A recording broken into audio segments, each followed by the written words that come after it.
Okay.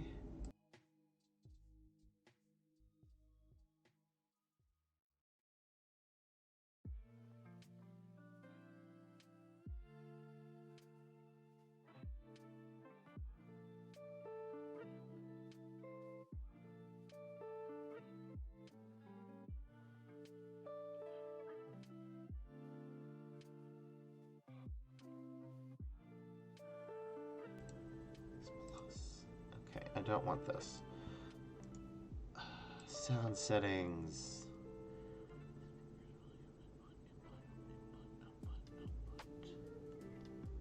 Oh, you hear me now? Wait.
There we go. Ha ha ha ha ha. Victory. Victory. Sweet, sweet sound of victory. There we go.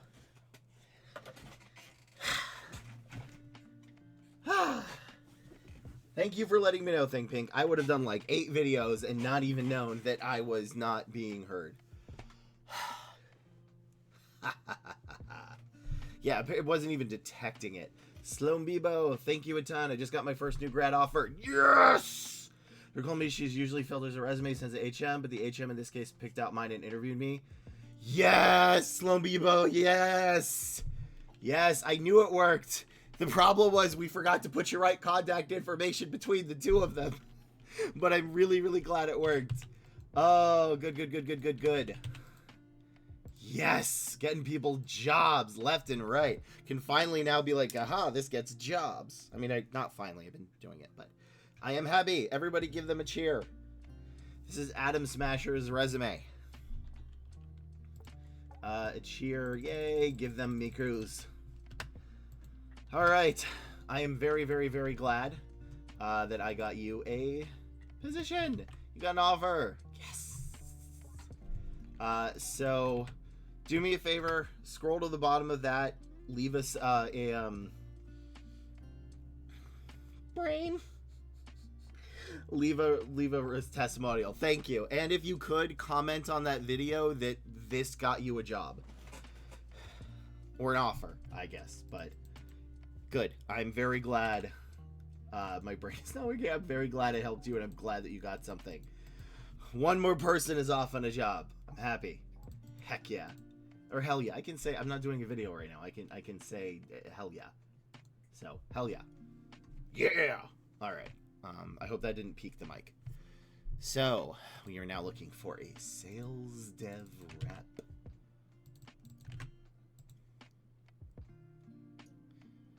In the UK. United Kingdoms. SDR team lead. Maybe that's an SDR? What is an SDR? Senior developer? Founding SDR?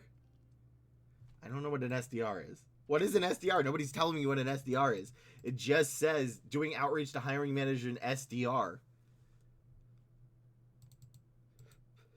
Sales dev rep. Development rep. I mean, at least I know what a sales development representative is in the UK.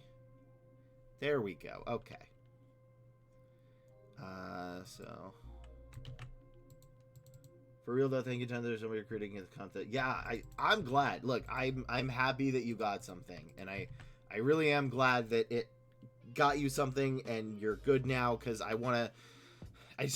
just know that if I don't do this, there would be so many people that would like pay for scams, and I don't want people to do that. So, but I am glad. Just spread the word and get more people here, and enjoy your new offer.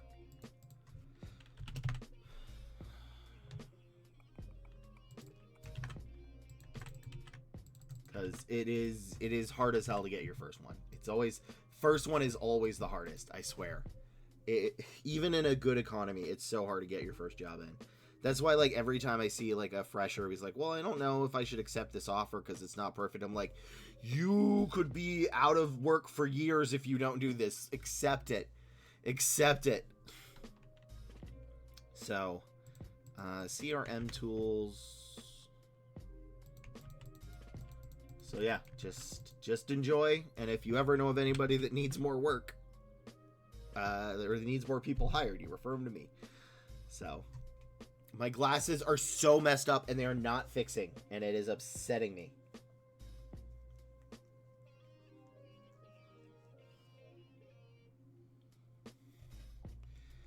All right, sales development rep.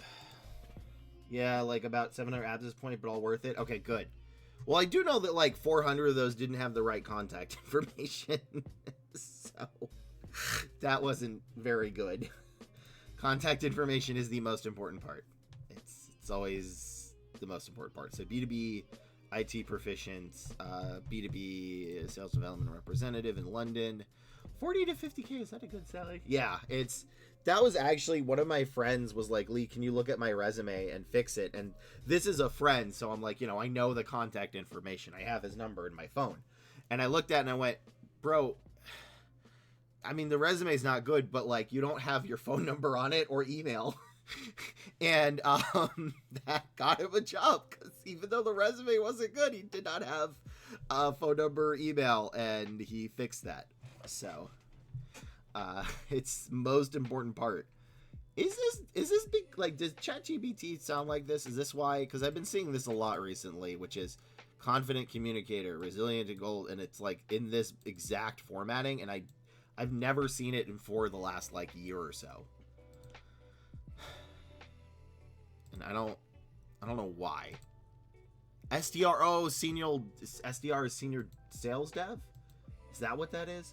SDR is sales development representative. Okay, that's what that is. Bro, stop using acronyms people don't know. I'm aware that's your title, but we don't know that. All right, Ryan, is this a good role? Has a lot of emojis. It's not a good role, Ryan. I do not like this. I'm sorry. All right, Katie, is this a good role? Yes. This is a phenomenal application. I appreciate you, Katie. This is a good job description. This gives me more than others.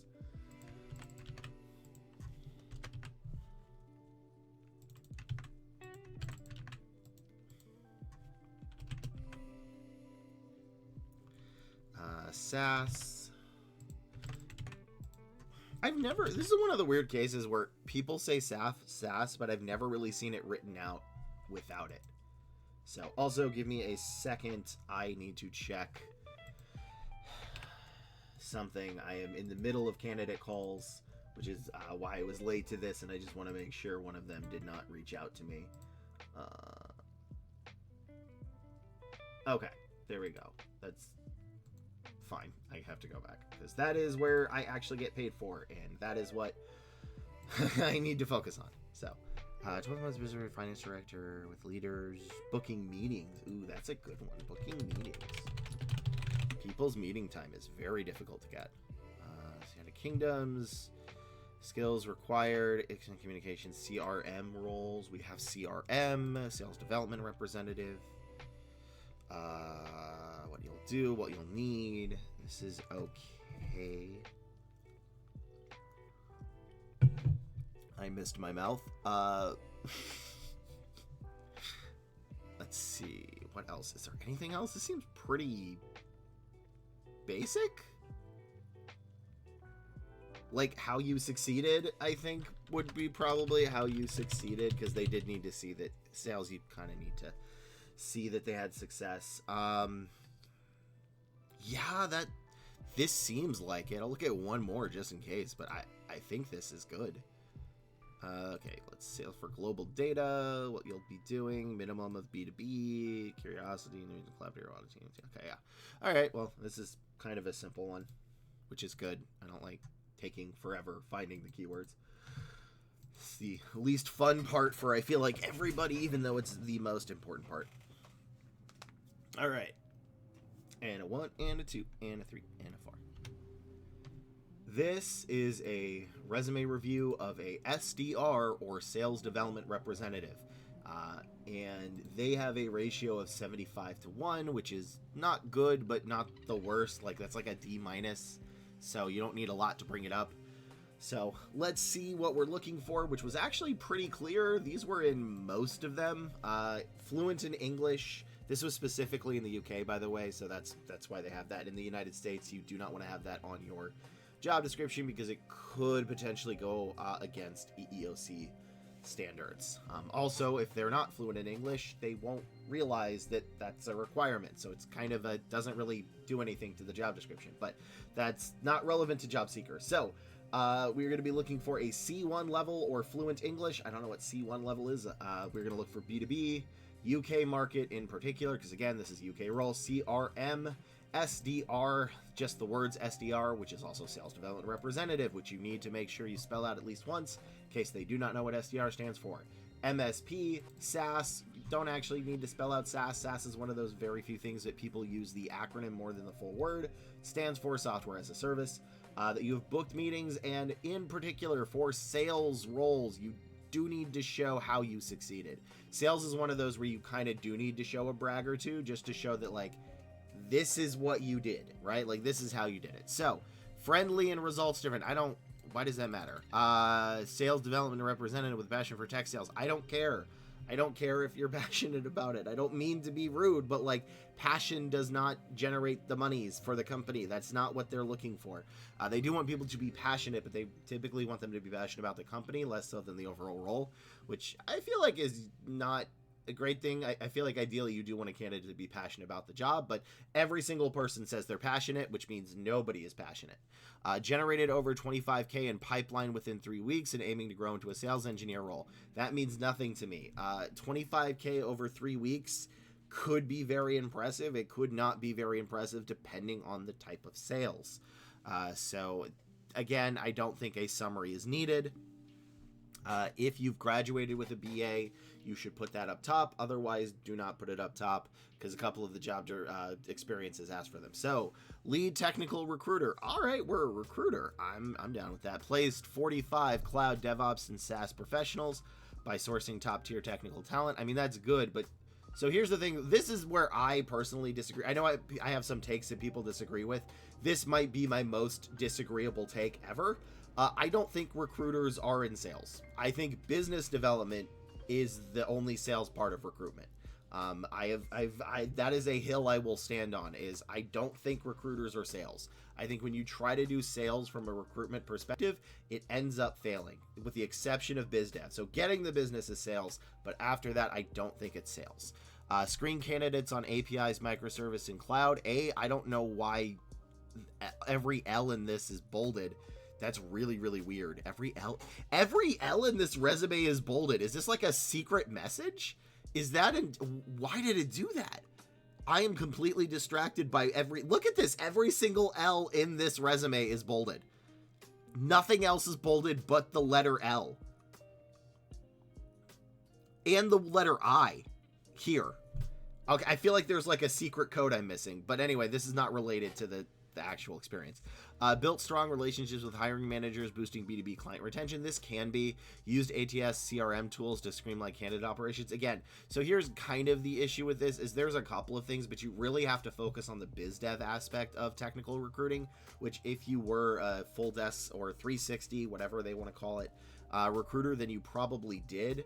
So you don't want to necessarily focus on placements because they don't really care about placements for sales development, but they do care about biz dev. So we want to focus entirely on the biz dev. And it's good that you have CRM tools, but I don't know if those are going to be the same ones. And placing people that are SaaS professionals is a little bit different than working in a SaaS area. So I think you kind of need to redo this. And please tell me why every single L in one of the I's is bolded. This is freaking me out. Generated 25K pipeline in 3 weeks by engaging 150 outbound leads. This is good. See, this is where it sort of shows a little bit more. I would like to know in what area, because this is a thing called sales development representative, make more placements. I don't know what that is, like. Is this still recruitment? I'm a little confused. By itself, the bullet point is okay. I just want a little bit more about what you did here. Qualified prospect view, discovery calls, and secured appointments. That's solid. Improve CRM hygiene and forecasting accuracy. I don't know if we really want to say improve the hygiene. It's a little too technical. Like you don't want to use too many like flowery words. But I do like CRM. But also, what CRM was it? Because like that can matter. Built a multi-channel outreach strategy across LinkedIn, email, and phone. This is good. So yeah, you have this is sort of what I thought is a D- resume. And the biggest problem is that you were a recruiter, and I'm saying that as a recruiter, is that this part of this does not read like sales. So the problem is they see this, which is like, okay, not great, but okay. Then they see this, and it's like, this isn't actually what they're looking for, except for this bullet point. And then you get to here where this is actually really solid what we'd be looking for. So I would say focus this and focus on when you go to the like technical recruiting part, focus more on the biz dev than the actual candidate experience. Cause I just don't think the candidates are going to get you a job for a sales dev. You need to focus on the biz dev. And for the love of all that is holy, why is every L bolded? Please tell me that. I'm going to go to bed tonight just pondering this resume because it has baffled me so much on that. But otherwise, some of these are good bullet points. Some of them are bad. Focus up a little bit more on the keywords. So again, I'd like a little bit more about the market. I'd like a little bit more about I think you did SDRs. No, I need a little bit more about SDRs. I need like what type of CRMs you used. And maybe one more, and maybe clarify this brag a little bit about like, how did you generate that by like the leads? What were those leads of? So you just need to add a little bit more stuff. I don't think it's going to take you a ton more, and make sure you're actually typing in sales development representative rather than SDR or sales dev rep into LinkedIn, because the difference in the amount of jobs it shows is massive. So let's go to the next resume, and I'm just going to be thinking about why everything is bolded in this every L. Next resume. Do you have a coffee or something? I do. Oh, you're right. It might be the font type. I thought it was like a secret code. I thought it was like a secret code where it was just like, ha ha ha, this is the secret of blah blah blah. Like I thought I was in I forgot the name of it. The not Keanu Reeves. Wait, was Keanu Reeves in that? My brain. Anyway, yes, this is my coffee. Nope, that is my payment thing of the coffee. That's not right, Lee. That's not what I wanted to show. You would be the first person to donate via coffee. Hold on, let me get the actual page up. There we go. This right here is the thing of the coffee. What am I doing? I'm breaking everything. Cancel. Yeah, no, look, do a skip the line when you want to. When you have enough points for it, do it. That is the rule. Or I guess not a rule. That is the way to do it. My brain. I got sort of sleep last night. I don't have an excuse. Judo was really good yesterday. My best friend pulled off a really amazing Ippon Ippon Seoinage. and I flew over his shoulder and did like a full boom on the ground. And somebody threw me so hard, I did a flip in midair and landed on my stomach instead of my back. It was a good class. All right. So give me a second. Ink, did you put your name on the thing with the stuff? Okay, my brain needs to work. Ink. Ink. I see Mr. Leaptastic. Little background, a challenge. I'm looking. Okay, so what is your title? New York. Okay, that'll help. That sounded sarcastic, but that's actually accurate. That really will help.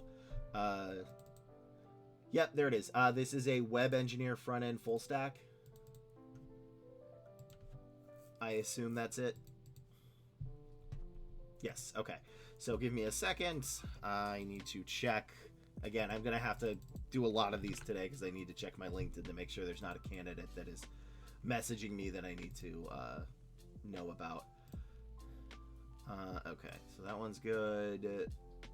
That's there. And then let me download your resume real quick because I didn't actually have it downloaded yet. New York. I've been to New York once. My wife really... What do you mean I have to log into Squarespace again? Why am I logged off? No, now I have to go to the email? Oh my god, no. This is gonna take forever. I'm sorry, y'all. Okay. Why? Okay, I see you, computer. Just going to my inbox. Squarespace verification code. Yeah. Alright, where is this little teeny thing that I need to enter? There we go. Go back. Okay, are we back into the website, which I never should have been out of? I don't know why you did this, Squarespace. Also, the entire reason I was late today is because of Outlook. I love being here, but working remote jobs, so definitely... Oh, yeah, that pay difference will be brutal in New York. But yeah, I was late because Outlook... So there's one thing about Outlook that I really hate. And that is that... What do you mean an error? I have to get the log in again. Okay, fine. Yes, this is... Okay, whatever.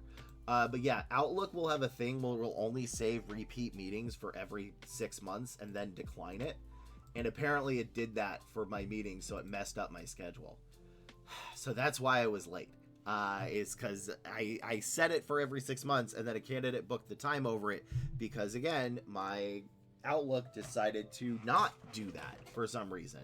I really hate that feature on Outlook. I don't know why it's there. It is the worst feature on Outlook is 6 months. All right, there we go. This is good. I just sent one. Could you check mine out after? Mine is something about computer science. So, King Sparky, thank you for joining us. There is a line. The reason Ink got to skip the function is for the longer people stay in chat, the more points they get. And if they get enough points, they can use a skip the line function. So I will not be getting to your stream today unless somebody is willing to use a skip the line on you. So I'm sorry, I just have to keep it. That's the way I can keep it free to play, because otherwise it gets a little bit weird, and you know, so. But yeah, if you just submitted it, it will probably be next week. I think we'll see how late I'm gonna go today. So we have an ad in 3 minutes. Okay, so first things first, Ink. Where did it go? Okay, so we're gonna do Ink, because I'm PG-13 on the channel. So front end, but not against full stack. So are we doing front end or are we doing full stack? Because again, there are differences between the two. I'm assuming full stack based on your first one, but I need to know because first, like, there are slightly different keywords, and I do know full stack includes it, but I cannot. I have the weakest hands. I cannot open this water bottle. So full stack or front end, we are gonna need to pick. Full stack. Okay, I think full stack is safer too, but again, I wanted to make sure. All right, and we are not in the EU. But anyway, welcome very much to the channel anyway. King Sparky, which is a good name. So let's see, we have an ad in 3 minutes. It's not enough time to do the review. we do it after, or do I use a skip function? I have one skip function left. I don't want to use that in the very beginning. All right, so we're gonna kill some time real quick. Bear, come here. It's your time to shine, buddy. All right, say hello to everybody. Hello. Did you want pets? I'm glad you came in. This was an opportune moment. But King Sparky, even though I'm not reviewing your resume directly, you may ask me any other question you want about the job search or anything else, and I'd be happy to answer it. So, even if your resume is not up directly. Cool. I don't want cheap viewers. I want expensive viewers. I'm high class. There we go. That person has now been banned. Every time they do that, like, how much do those people make? Like, I legitimately want to know how much the people that sell viewers make. How much, like, what is the ROI on that? What's the rate of interest? I want to know. Because, also, you played League. They just released a new game called, like, Smite Arena. Ooh, so what's the difference wait, so it's like Smite? Wait, no, what? Okay, League new game mode. Interesting. I have not played it in a while. Bandle Brawl? What is Bandle Brawl? Oh, so it's like is this like ARAM? It kind of looks like ARAM. It's fascinating. Unlike ARAM, Brawl will let you pick the champions. Won't be okay. So it's sort of like ARAM, but you get to pick your characters. That's kind of neat.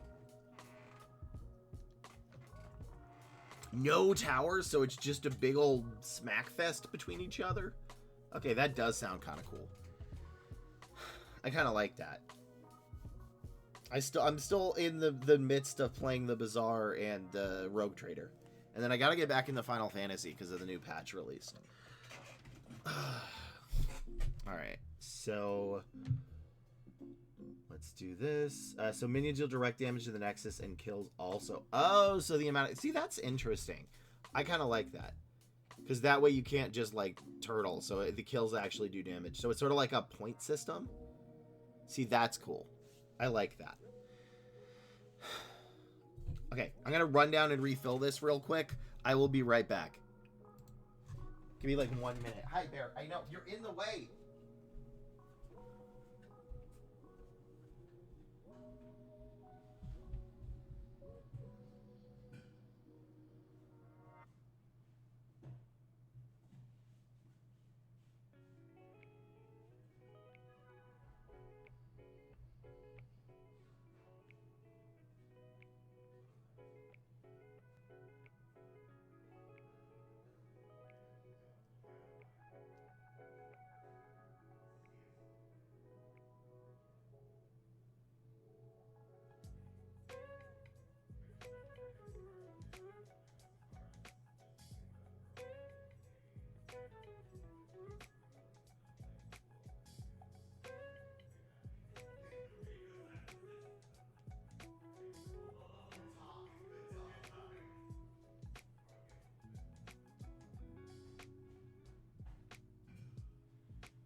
Okay. We are back. And yes, I've been on client calls today, so I've been talking an awful lot. Okay. Here we go. Let's see. What did you make a note of? Looking for front-end focus, not against full stack. Okay, so... Do you know the ratio with this resume? Because we can look... Specifically, you wanted Manhattan, which I don't know how many... Manhattan, Kansas, right? That's where you wanted to be? No, just updating. Okay, cool. So we don't know, but let's just double check. Okay, API, SQL, CI/CD, same old APIs, React, microservices, but microservices is more Java based. see SQL, Kotlin, Java. Okay, there actually looks to be more of a Java bent in this, which is kind of interesting to me. So AWS, Kotlin, Python. No, there's Python, CACD, education, computer, systems, technology, Angular, HTML. Okay, so these are the same. All right, no worries. So let us roast you. And as per usual, the rules are I will probably not look at chat until afterwards, and then we can focus on this. Is this 10.5 Arial? Probably is. We just need a slight thing. Okay, so.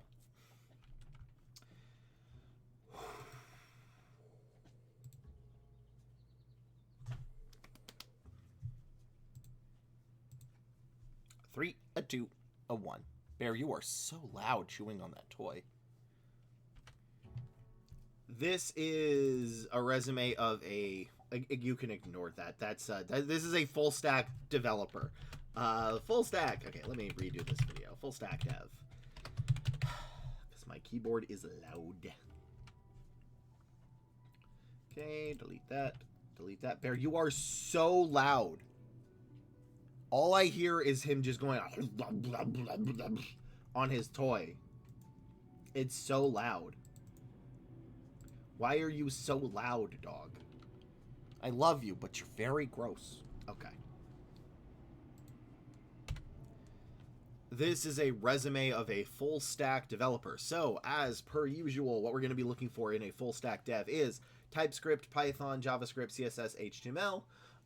Some jobs wanted like Java and Kotlin, but most of them wanted Python instead. But you know, so Node, Angular, Next.js, MongoDB, SQL, React.js, API, REST, Cloud, Agile, CI/CD. Cross-functionally is a bonus, and bonus points is the word architecture, any additional languages, and Git. So formatting-wise, this is mostly good. I do wonder if this is 10.5. That's why I'm switching this back. I feel like it's not 10.5 Arial, but it's a little clumped up more so than I normally look at it, but we'll see. So, Headhunter. That's pretty good. All right, so we have the degree. So when you have your degree, you don't need to put when you started. You only need to put if you graduated or the year you graduated. So you don't. I don't need to know how long you were in college. I just need to know that you graduated. This is parent company. Okay, so this was all under the same thing. That's fine. Okay, I see what you did here, and this is okay. Even though it's like this, I would still move this over to here just to on this little section to make it clearer. But this is how you would write a multiple roles in the same company. So built a scalable design system using TypeScript, React, good, Tailwind CSS, HTML, Storybook, and React testing library, accelerating UI across multiple React. Okay, so here's a little bit of a weird thing. Obviously, I can't code worth anything, all right? But in the job descriptions, they don't say Tailwind CSS. They say CSS. They don't say Storybook, and they do say React, but they don't say React testing library. They just say React. So you want to kind of just shrink this down a little bit, so you don't necessarily need the word Tailwind.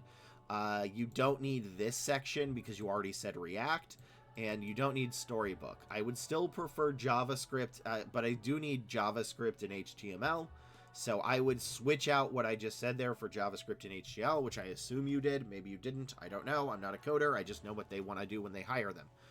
Then translated Figma designs into reusable atomic component tickets. This is a little technical, and collaborated with both UI UX designers and product teams to plan. So this is not terrible, but I would like you to be able to put in a keyword here, right? Like instead of translated Figma designs into atomic components, maybe worked with our UI UX designers to create to create components in, I don't know, Angular, which I translated from Figma or whatever. So there's not, you want almost everything to have a keyword. Onboard engineers to React mono repo, architecture, clean architecture is good. Design and tech. So this is okay. Again, you already used React. We just need a little bit of the other stuff. So you can put React and one or two others. Architected applications, this is phenomenal. Using React, great. And DDD, I don't know what that is, and I don't think I care. And set up Jenkins, don't care about Jenkins, do care about CI/CD pipelines to enable high-velocity deployment. So what you really have, this should be higher up. Truthfully, this should be like your second bullet point where you just say, architected applications using React to set up CI/CD pipelines to enable high-velocity deployment. Led development of front-end projects consisting of React.js, Jest, and Learn Manage. So the problem is there's a lot of extra stuff here. I do like how you put down the sentences, though. You just kind of have too much, because yes, you can't have too many keywords. Specifically in engineering resumes, the problem is you can have too much extraneous stuff, but this is pretty good. So my biggest problem right now is I don't see HTML and I don't see JavaScript, which are pretty huge. I do know that I see a little bit of that stuff down here, which is it. And cloud. I would like cloud. So if anything, maybe we just shrink this so that your first sentence here shows that you did RESTful APIs, Python, SQL, and AWS. So we split off too many of the wrong ones, because out of all, like, the order of importance of this is this side first. So TypeScript / Python, JavaScript, CSS, HTML. Then I would say it's probably Angular, SQL, and cloud. Those would be the things that are most important, and ideally we see those in the first 3 bullet points. Maybe it's not possible, and that's okay, but if it's not, then we really want to shrink this down so that they see this stuff first, because there's some good sentences down there. So would this pass? Probably. Biggest issue is, again, there's too many words, and the recruiters might miss what they're actually looking for in this. Because if they know IT, which they may not, this is not bad. I like it. The only other thing that I would add, and this is only if you wanted to go for leadership positions, like leading a team. For lead devs, we want to show not just how you led the development of the front-end project, but more so how you led the people. But otherwise, I think this is okay. I think this is maybe like a C-, because there's too much extra stuff. So if we pare it down a bit, we'll get more. So let's go to the next resume. Okay, there we go. Did that make sense? Did you need anything else from this? But overall, again, it's not bad. I think there's a lot of extra stuff. And because there's so much extra stuff, why is my keyboard not working? Is the print screen not working? Okay, computer, don't do that. Yeah, there's just so much extra stuff that it's kind of hard to find what we need. And again, this one has, I really, the order of importance, like I said, is probably this stuff is the most important. Let me just put this up here, and then probably Angular, I would say, and in no particular order. Let me do that. So ideally, these are the keywords that I want to see in the first, say, 2 sentences or 3 sentences, if possible. If not, again, we can have them a little bit later. Again, no particular order, but those are the big ones of what I'm going to be looking for. Yeah, no worries. And I think your font is not right. It's okay if it's longer than 1 page. I want to be very clear. You can have a longer than 1 page resume, especially if you've been doing this for 6 years. So what you should cut is the stuff that's not the keywords. I mean, look at a couple of jobs you are applying to or do want to, and look to see if they actually contain those keywords, because I don't think I saw anything with DDDDD, which is King DDD from Kirby. So like we could put DDDDD. There's 3 things, and those are registered nurses. We can look for Tailwind. CSS is a little tricky, but I don't think there's going to be a lot of Tailwind. I think there's going to be just CSS. Are they the same thing? Maybe. I don't know. I just see what's in the job description. Figma is not something you do want to put, because let's see what Figma is. Storybook are the ones that actually have it, and DDD was domain driven. Yeah, well, that's not there. Also, Figma it's showing up a company, not a skill set, but I don't think Figma is something that they're going to look for. So we can even let's do full stack developer, right? And we're doing this entirely, let's just do United States to make it easier. Because again, you can kind of look to see what keywords are there. So we can do full stack, and let's do DDD. we get... I hate how this doesn't work. Let's do full stack. So in this case, we're going to do TypeScript and DDD. TypeScript is probably better. DDD. Okay, cool. LinkedIn just broke its thing. Great. No, we're doing... Is it doing DDD? Maybe DDD is important. No, it's breaking. Cool. Thanks, LinkedIn. You've kind of screwed me up here. It does not... I hate how it doesn't work now. They literally changed the algorithm, I think, like a week ago or two, and it's really messing with me. So I have to, like, relearn all the Booleans and why it's not working the way it should be. But yeah, I don't think DDD is important. Jenkins can be, but, you know, we can cut it out and just keep CICD. Is it the quotes that's really doing it? I know normally, but I'm just doing TypeScript, so you shouldn't have to do the quotes if it's just TypeScript. Because, like, I've been having the quotes break. And... Okay, so nothing from there. Let's see if Jenkins is. I think there's going to be one or two for Jenkins. No, there's nothing for Jenkins. But let's see, is there Java? Yeah, there is Java, but that's... I don't know if it's doing JavaScript or Java. Okay, so there is at least that, and then we can do AWS. See, this isn't right. There's more than full stack, because there's a couple of others. But yeah, this is sort of how you can do it, is you have the little thing, and then you can add an and see how many people actually have it. But there's a lot of stuff you don't need. So TDD I don't need. Mono repo. I don't need React testing library. I just need the word React. I don't know if I need accelerating UI development, but you do have React.js, because you have React 3 times here. And I'm sure that means something to you as a coder, but it doesn't mean that necessarily mean that to the person reading it. Again, I want you to think of a sibling or aunt or parent or cousin who does not know how to turn on a computer. Give them this list right here and see how they can find it, because that'll be the real test of if it's good enough. So, so it's fine to duplicate keywords throughout. Yeah, it is okay to duplicate keywords. You just want to make sure you're hitting them all, though. Especially the main ones that I linked. Those are okay to duplicate. But I don't see... Okay, yeah, AWS is down here. If possible, we do want AWS up here. Cloud is very important, but there's like 3 Reacts, a Jenkins I don't need. I don't need React Query. There's Jest and a Lemon Managed Spa, which I don't need. I don't need Lemon Spas. Figma I don't need because I'm not a designer. I mean, I know you kind of did. So yeah, there's just too much extraneous stuff, but this will still get you more interviews. I want to be clear.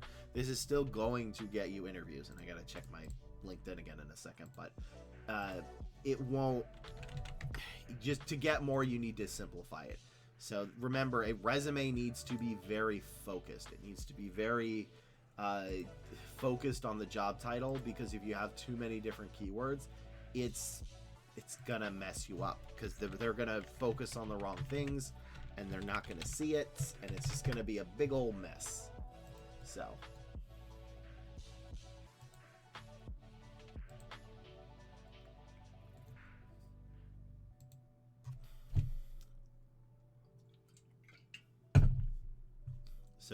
any other questions? But yeah, remember, focus on the list. And you can make your own list that's slightly different. That's fine if they're slightly different jobs. Okay, it should have been that. Is it? I don't know if this is. I mean, maybe it is. I think it might be, and I'm trying to find the difference. Oh, I think the spaces between them are not big enough. Yeah, you want a little bit of a bigger space in between these. That was it. It's the spaces are too big. The spaces here are a little bit bigger. That's what you want. It should be 1.5 or a quarter space. So not 2 spaces in between, not 1, but I think it's 1.5. That was what was throwing me off.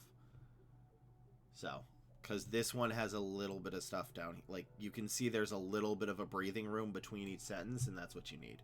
So, fix that, fix the formatting, and you should be good. But again, this will get you interviews. I just want to make sure it gets you more. Unless you are applying to lead devs, then I do need something specifically about how you led the process, including the people. But that's only like a single bullet point or two that you need to add if you're doing that. Yeah, no worries. So, all right. What is next?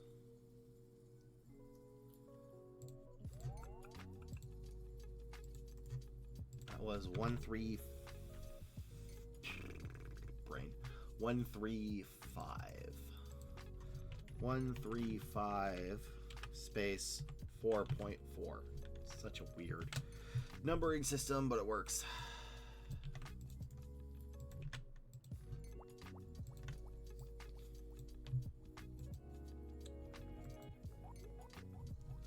Okay, graduate aerospace engineer. Aerospace can be so many things. My only limitation is my visa situation. My visa expires in late 2026, and most graduate schemes are 2 years long as they frown upon sponsorships. Worker visa, would migration be enough to attain such a job? I don't know the UK market. Okay, there's a lot of questions I don't know here, but I'm going to try to help this person. Because problem with this is, again, if we're going into the UK, just in general, is aerospace engineer is not a job title. It's a subdivision within it, because you could be a mechanical engineer and you can be an automotive, or you could also work on the paint. So I can't really... Okay, so...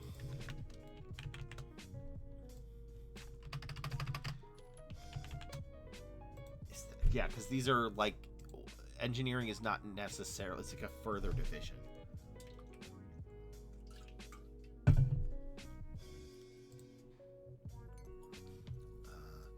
Cross-functional...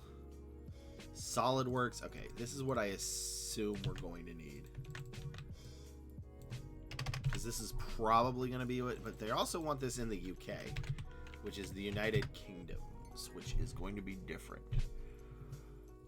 Graduate Aerospace Integration Engineer. This is like a singular title. I don't know if this is...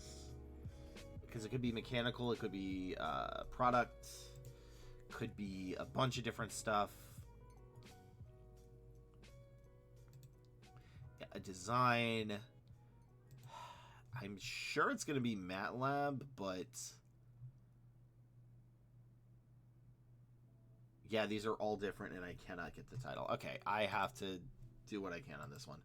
I'm sorry, person. There's just only so much I can actually do when I don't know the title. So.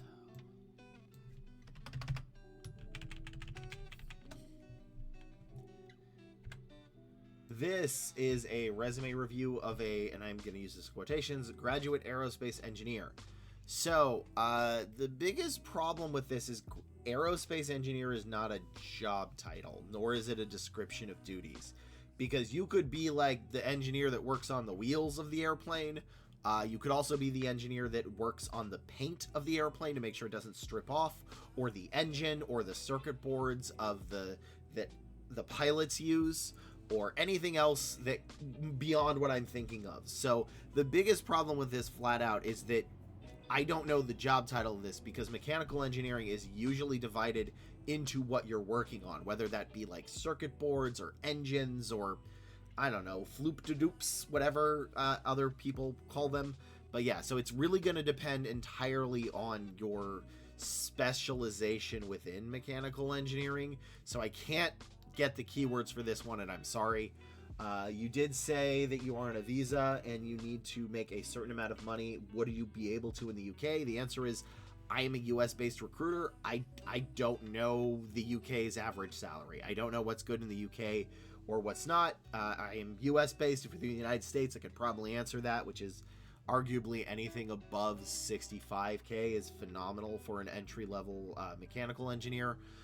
Sometimes it can go to 70, 75, but that really depends on the location. But I don't know in the UK. So we're going to do entirely formatting, which I know is probably not the biggest help, but I need people to be very, very specific in the job titles, because if I find like 3 or 4 job titles that all have different qualifications, I cannot find the keywords for you, because I do this on stream live. So let me at least review the formatting. So education, this should be one line. This actually awarded a merit scholarship. This one's good. You can keep it 2 lines, keep that. This shouldn't be bolded though. Again, the formatting's a little off. It should look like this ideally. Projects, again, this is okay. This should not be bolded. You do not want to bold everything in your resume. It's going to look way worse. So, led a 10-plus member team for 2 years, competing in the National Rover Trials and reached the finals. That's neat, but I don't know what you did on it. I guess it is just a Mars rover? Designed a rover that met 100% competent requirements. What were those requirements? Scored the highest. See, the problem is this is all like... This doesn't tell me necessarily what I would really want. It's okay to have led a 10-member team. It's okay to say what you did, but I need some keywords or something here. And I know I wouldn't be able to tell them, but there's like nothing here. Because unless you're working specifically in like Mars roving design bots, which again, I don't know what that would be. Developed rover subsystem using SolidWorks. SolidWorks and CAD are probably going to be one. Vibration tables, manufactured. So yeah, I need you to know, like, here's sort of right here. This is the most important part is, what did you do? Like, what part of the systems did you work on? Because a circuit designer is going to have different keywords, like I said, than a wheel or an engine designer. And right now it just says Mars rover. I don't know enough about the Mars rover until I get to this one. But this is also like your last bullet point here, which is design system architect. Did you I assume you mean like the coding and stuff, right? But was that also circuit design? Because those are different things. Developed a Python route for debris space removal in LEO. Again, I don't know what LEO is, but Python route. So this sounds closer to, I think this is closer to an embedded engineer, but I don't really know. And I think that's part of the reason you're having some issues is, well, partly because you said you need a visa, and it's always difficult when you have a visa, but I don't know really what kind of specialization you've been working on, and I can't really tell. I think it's like circuit, like internal embedded system. So I'm going to assume this is going to be embedded systems, but when you submit, you need to be very specific. You need to be very clear on what your duties are and how you did them, because jobs are specialized. You could be the best engine designer in the world, but if you're applying to a paint chemist, they're not going to care. And again, I'm stealing this one, but if it's like going to a burger place asking for a burger and fries, and they give you a pizza and a soda, and it's like, cool, I wanted a burger and fries with no drink, but you're giving me a pizza and a soda. So that's kind of what this is now, is I don't even know what I want to give to you. So I hope that made sense. But yeah, these bullet points are not really great. So, because like hosted a webinar, okay, that's cool, but like, how is that related? You need to focus on the resume of what type of stuff you're going for. If you're focusing on circuit design, I need to see stuff on circuit design. If you're focusing on embedded design, I need to see some coding. I need to see actual design and stuff like that. If you're focusing on engines, I need to see stuff about engines, because right now I just see everything, and everything will not get you a job. It needs to be specific. So resubmit when you can pick a specialization in the field that I can find. And also you do need to change your resume to whatever that would be. And I will see you all in the next video. Before I do, just please subscribe. It really helps me out. And if you need more help, come on Monday, Wednesday, Friday at 11 a.m. PST.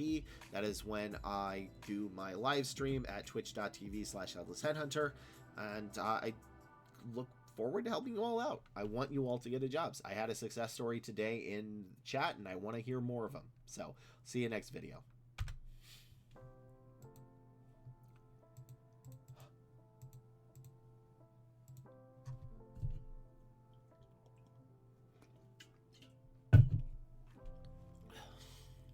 I think that is part of my problem with mechanical engineering just in general with this is, even though job titles do say mechanical engineering, they're usually asking for like a specific kind of mechanical engineering, which is across the board most things.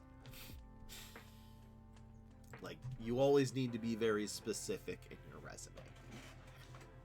You can't ever be broad. It just doesn't work. I wish it did. Honestly, it would make my job easier as a recruiter. So, why? Why can I not click? Is it, what button is not letting me do this? Is it, oh, hold on. Nope, I have no idea. I'm not able to click delete on this numpad on this computer for some reason. Why, computer, why? Oh, yay! I got my first coffee. Thank you very, very much, Sloan Bebo. I appreciate you for donating on the Ko-fi. Thank you, thank you, thank you. I appreciate it.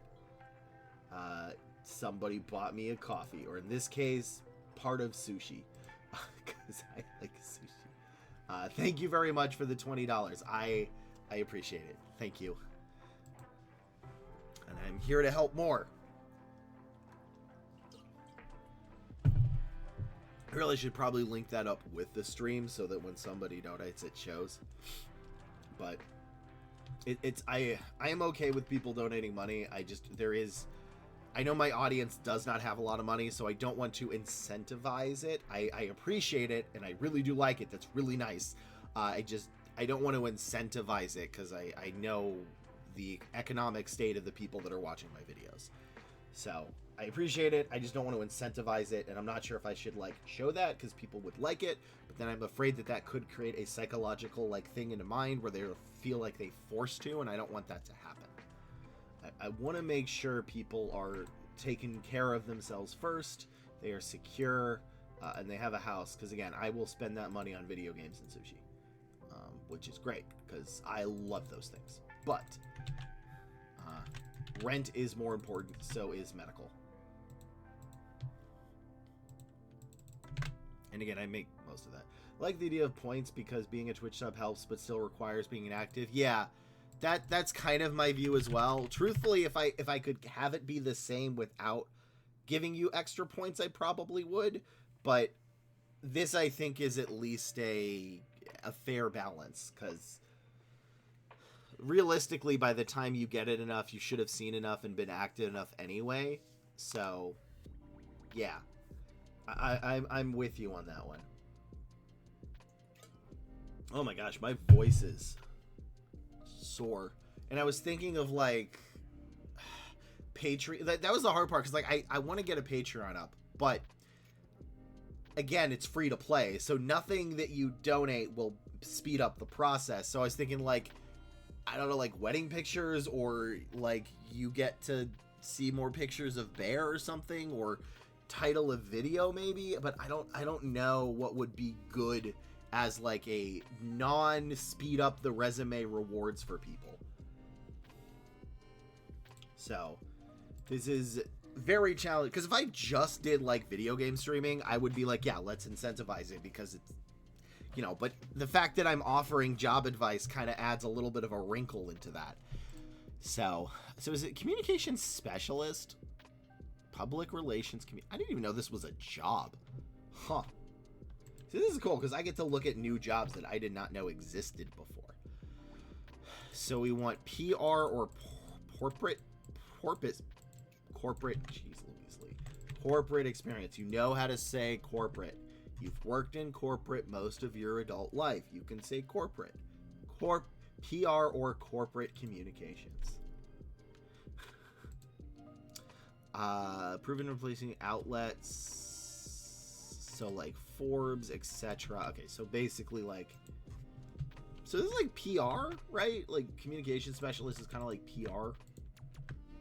I'm assuming.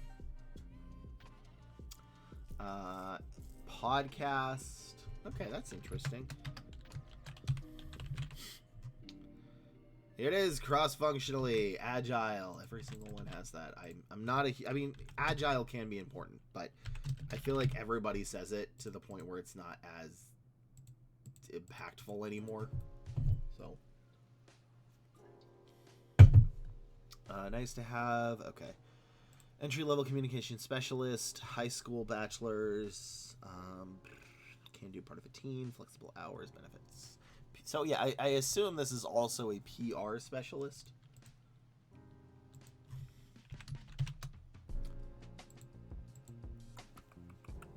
Communicate external customers. So, like, I do know they've been saying a lot of written and verbal communication skills. It's just, how do you can't really quantify that via a resume based on how they're saying this. External customers, influence stakeholders. I think influence external, internal customers.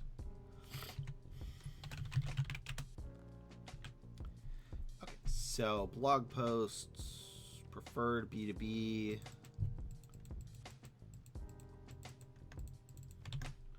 You know, this is a job I never really thought of, but it makes sense that it exists.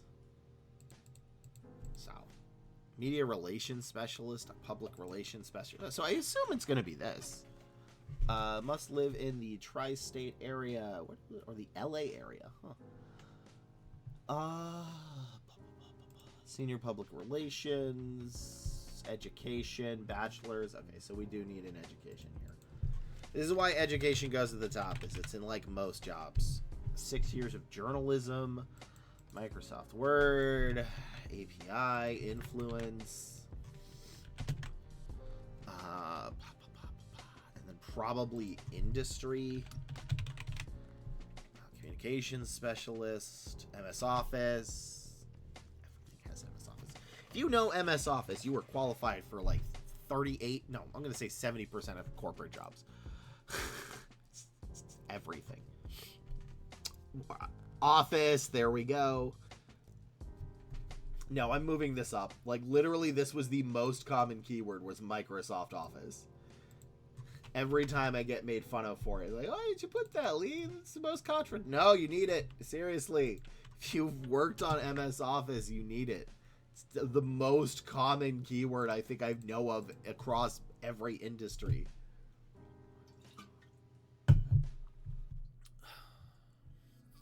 Let's see. Did I look at this one? Office, HTML. Okay, I think this is good. Like, corporate communications, and then I would say, like, how you succeeded in communicating. I spelled communicating very wrong. Okay, that should be good. Did we just have an ad? Did I, like, talk through an ad by mistake? I don't know if I did. I think I might have. All right, well, I could do this resume.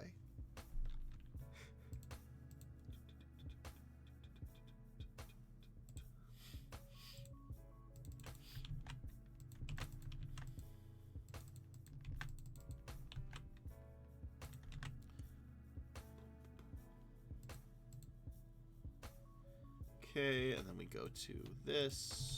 This is so small font. Let me see what they wrote. Nothing. 3, 2, 1. I am the Headless Headhunter, a corporate recruiter here to help you get ahead of your job search by reviewing your resumes. And, you know, all that other good stuff. I'm here to answer career questions. That's what I'm here for. So what we're looking for in this case is a communication specialist, which I've never shockingly heard of before today. So what we're going to be looking for in a communications or PR specialist, as far as I'm aware, they are the same job.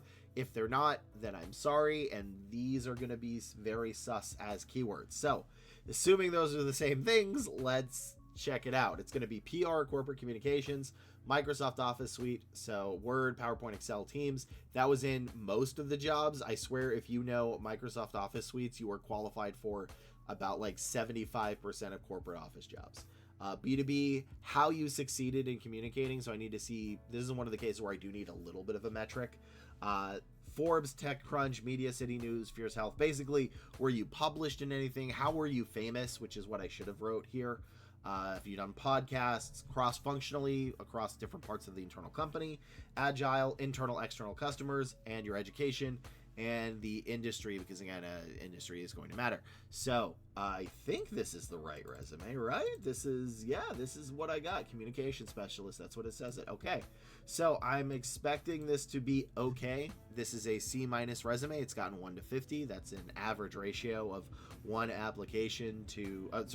applications to 1 interview. So let's see if it is actually a C minus and what we can do to improve it. But before you do, please hit that bell, the like button, subscribe. It very much helps me out. And if you need more help, I get these keywords on my live stream. That's where I offer all this advice for free Monday, Wednesday, Friday at 11 a.m. PST till about 2 o'clock. And it's on twitch.tv/Headless Headhunter. So font-wise on this is kind of hard to read. 10.5 Arial is the best. This is a little smaller, I think, but it's not great. So education should be up at the top. Again, if education is a requirement and you have it, it should be up at the top. You should format it. This should only be one line. Nothing here needs to be bolded, which I don't even know if people can see. Yeah, okay, they can see it. So here, let's go to the actual keyword. Senior account executive. Delivered increase in media coverage, audience engagement, and event success for numerous clients through strategic communication, leadership. Okay, cool, but I need to know how. Like, you can't just say, your bullet points can't just be, I am good at my job because I am good at my job. You need to show how you do. Now, I think this is okay to have a summary bullet point, but again, it needs to be a bullet point, and having that first, mainly because a senior account executive, they may not understand that is actually a communication specialist. So if anything, maybe you want to change that to communication specialist or PR specialist. Job titles are malleable. People get a little confused on what you can and cannot change in a job title.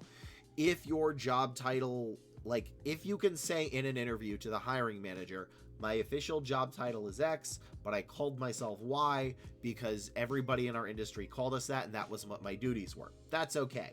If you can't say that in an interview, then don't do it. Then it's a lie. So, because again, internal and external job titles can be very different. Increase key audience engagement and media coverage. I mean, who are those key people? By leading earned media strategy and writing high quality external, internal assignments, partnerships, and events. So this part is mid, but this part is solid because this shows me what you actually did, which is press releases, newsletters, social media posts, and memos. That I like. I need you to be more specific. You can't be broad in your resume. I can't say I am a good recruiter because I have recruited people successfully. I have to say I was top third out of 55 other recruiters in placements for the year, and I specialized in filling hard to fill roles that other recruiters needed assistance with. So that is how the difference between those two sentences. Strengthen rapid response communication during crisis. That can be okay. I mean, it's good that shows you can do that. I just don't know what the crisis is. Drafting timely internal updates for 200+ employees and managing 30+ reporter inquiries to ensure accurate media coverage. This one's great. I actually really like this bullet point. I wish I knew what the actual major crisis was, but I'm assuming you have it there. You just don't want to dock yourself. Secured a 95% success rating for from 90+ contract setting by executing. See, this is good. By executing 2 high-profile client events, overseeing written communication, coordinating the vendor. These are really solid. Honestly, your biggest issue is these are kind of bad. But these are good. Like, you actually have some solid bullet points. You just need to tighten up a couple of the top ones. Maintain corporate brand voice and editorial brand voice, corporate voice. Those are good things to have. Decision by proofreading, editing, and reviewing high visual content across print, digital. Yeah, so those are good. Like, those bullet points are actually pretty solid. I think that's why you're having a 1 in 50. You are missing, I would say, specifically some of the details in the first 2 to 3 bullet points. You might actually have it down here. I don't know if you're just not showing it, which is okay because you don't want to dox yourself. But these need to be more detail. I need a little bit more detail here. I would like to see that you have done Microsoft Office stuff, Word, PowerPoint, Excel, and Teams. Again, you don't have to prove you're good with it. Brags are not needed in resumes for most of the time. This one you need a brag, but you actually do show it. But I just need to say, like, you know, maintain corporate brand voice and editorial standards by proofreading, editing, reviewing high visible content, using Excel, Word, PowerPoint, and Teams across print, digital, and email channels. That's all I really need to see on this. I just need to know that you have done them. If we can add B2B, it's good. If we can, yeah, so relatively good. The reason you're not getting more interviews is your education is at the bottom. Your first 3 bullet points are a little vague, or 2 depending, and you don't mention Excel, Word, Office, PowerPoint, or B2B. So just add those a little bit, be a lot more specific. But otherwise, I do like how you wrote a lot of those because these are metrics that are understandable to a layman.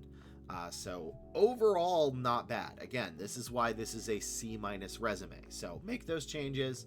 And I think you're going to be getting like a B plus A, which is again like a 1 to 25 ratio instead of a 1 to 50. So let's go to the next resume.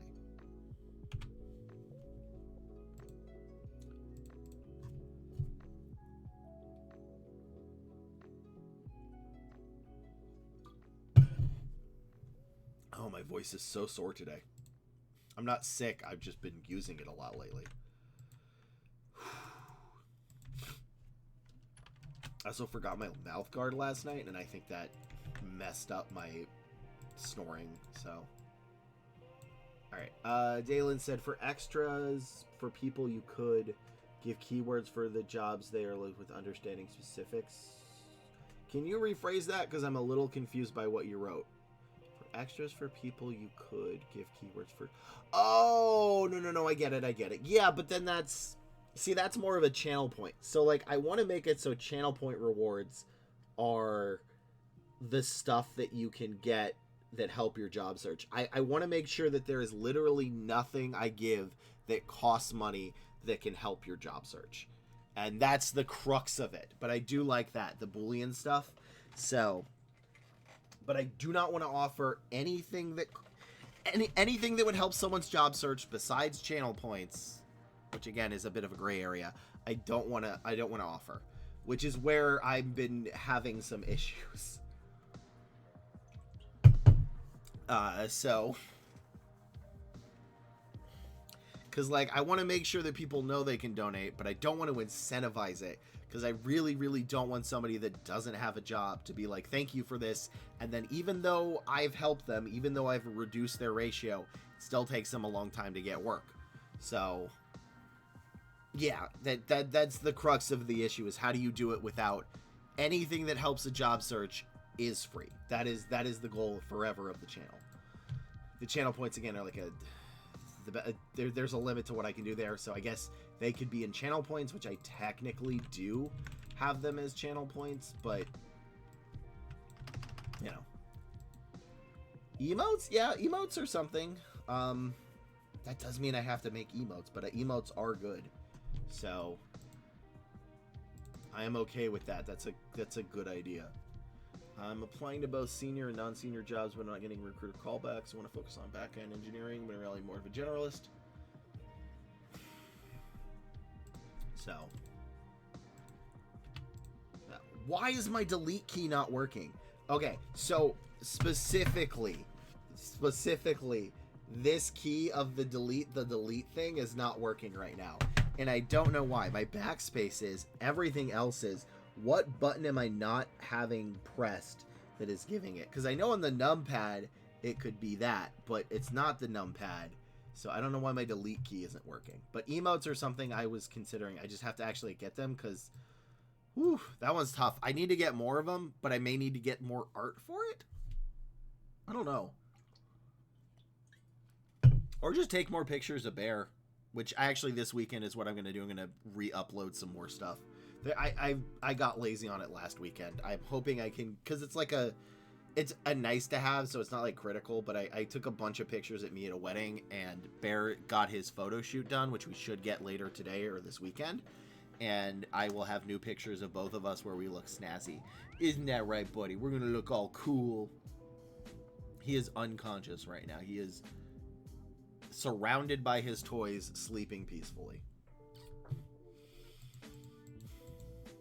which is his favorite thing to do, is rest. API. So backend on this case, maybe I could find... Can I find specifically what type of engineer this is? This is Java, Ruby, Python, Bash. No, there's basically like everything. Python is... Again, assuming in the US. This is actually something I do think AI could help with, is to find the keywords. I just don't know how to do that yet. Not create the resume, because I think it's bad at that, but finding the keywords it should be able to do. So, 3, 2, 1.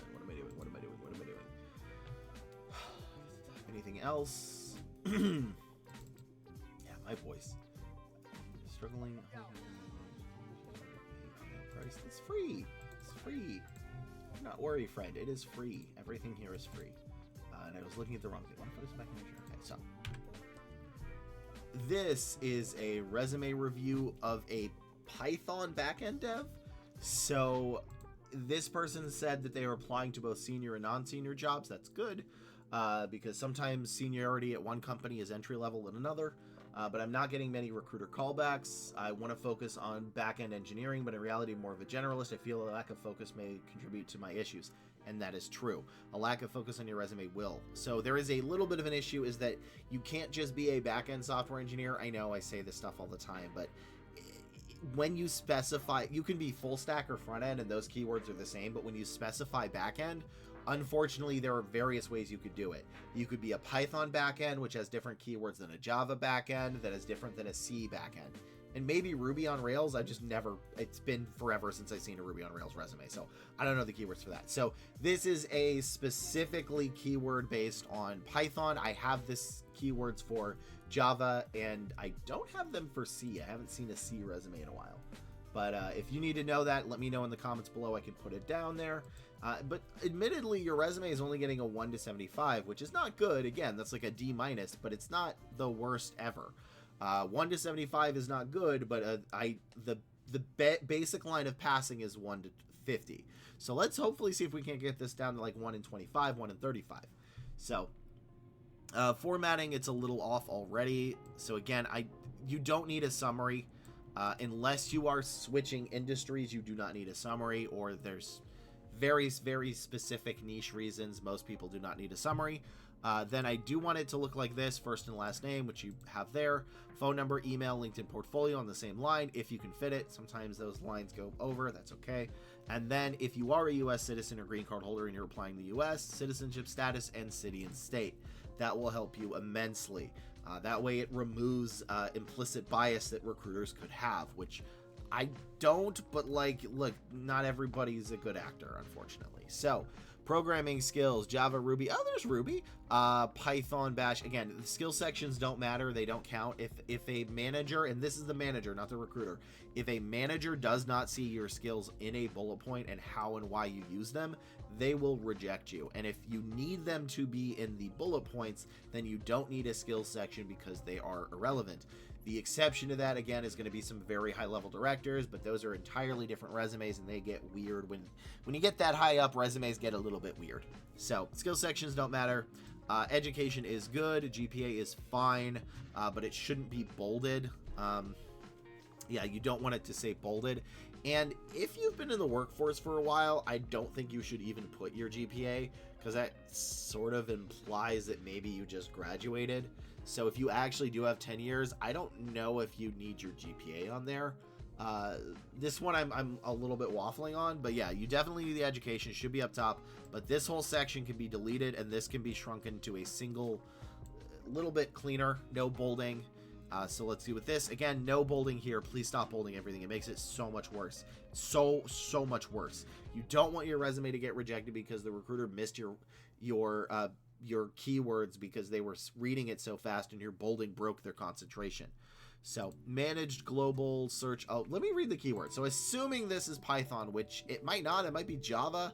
Then I want Python, SQL, Docker, Kubernetes, Django, Cloud, and anything. Again, Cloud has a couple of different subsidiary things, which is fine, but I do want Cloud, RESTful APIs, Agile, Git, and CI/CD, with the bonus of full stack. So manage global search clusters. I don't know what a cluster is. I don't know what green-blue deployment is. I don't care.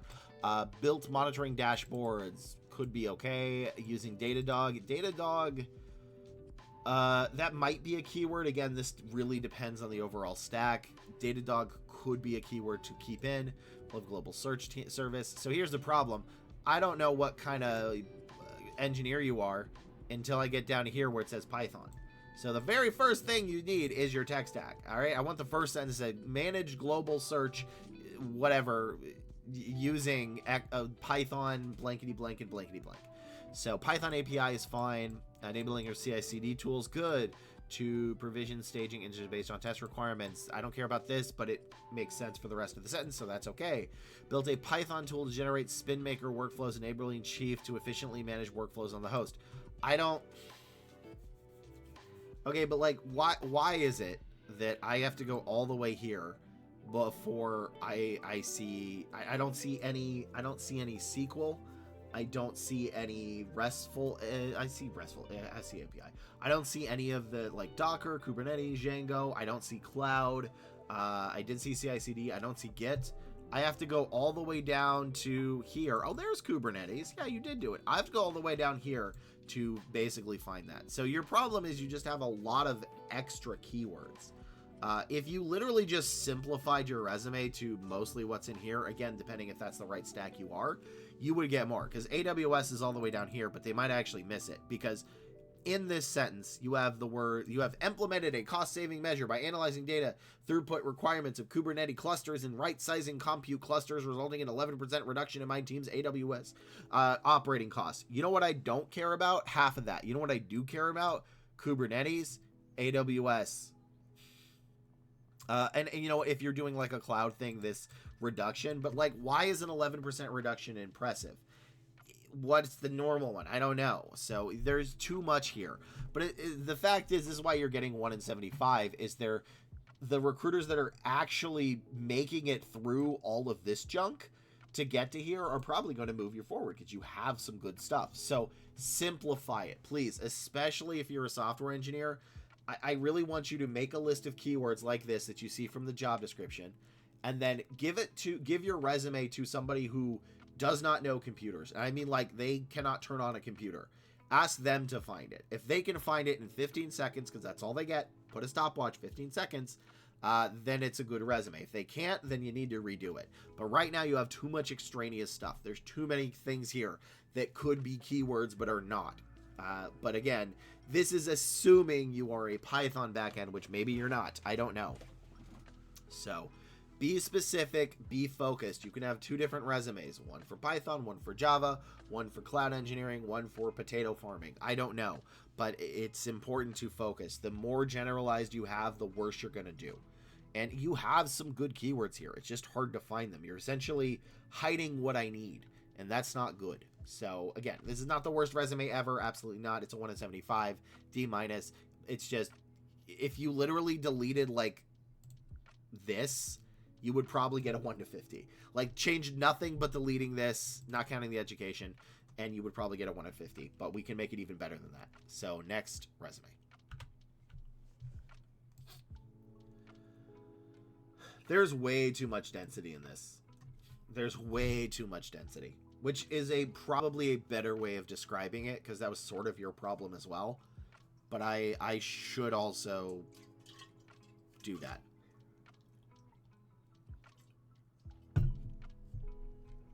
Too much density is a better way of describing it, I think.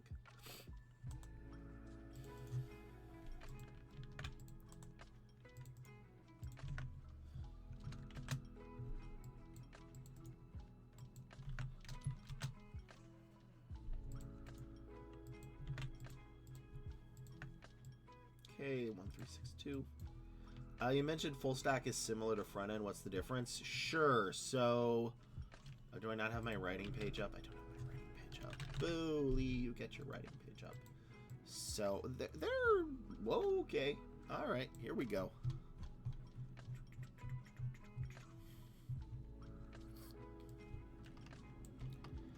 All right. This was me wondering what to do. So, like, bear pictures, stuff into my life. I guess picture of my wedding. Would people want to see that? I don't know what people want to see. But yeah, let me do full stack. So again, this is United States, which is fine because I think you're in like New York. So this is full stack right here is the top one, and then front end is going to be this one, right here. So this is front full. So again, there's a lot of similarities here. In this case, it's going to be like JavaScript is going to be the same, HTML, CSS. So I'm taking those out because we know they're similar. But in this case, React is also going to be the same.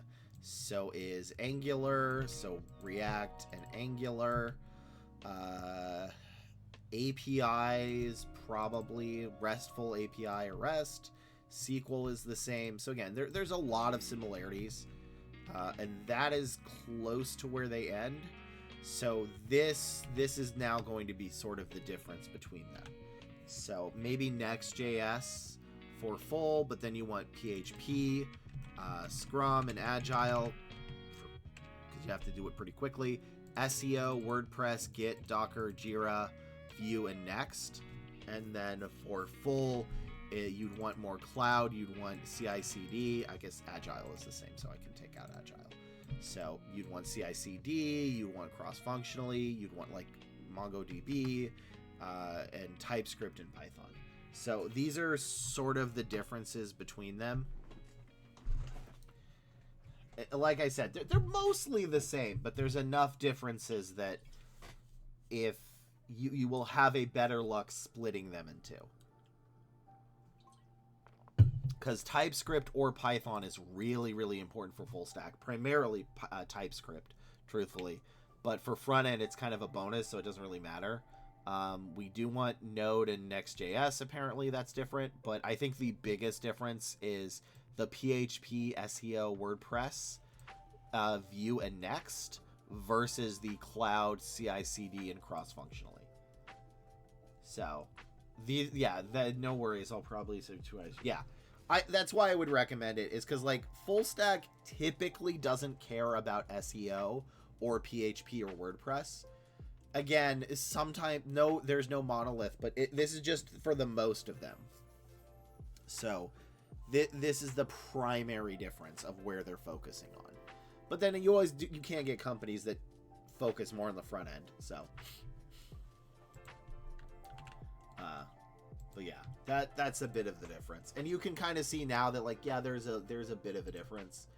So you always, and this is also the case of why you want to be focused. And another reason that I just don't like big old skill sections is it's hard to find the resume the stuff you need in that big old blob. So it's another reason they don't work.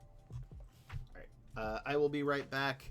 I'm going to get water. I don't know why I paused so long at that statement.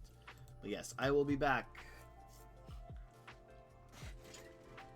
We should have an ad anyway, and I need to use the restroom, so this is the time.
throat is tired.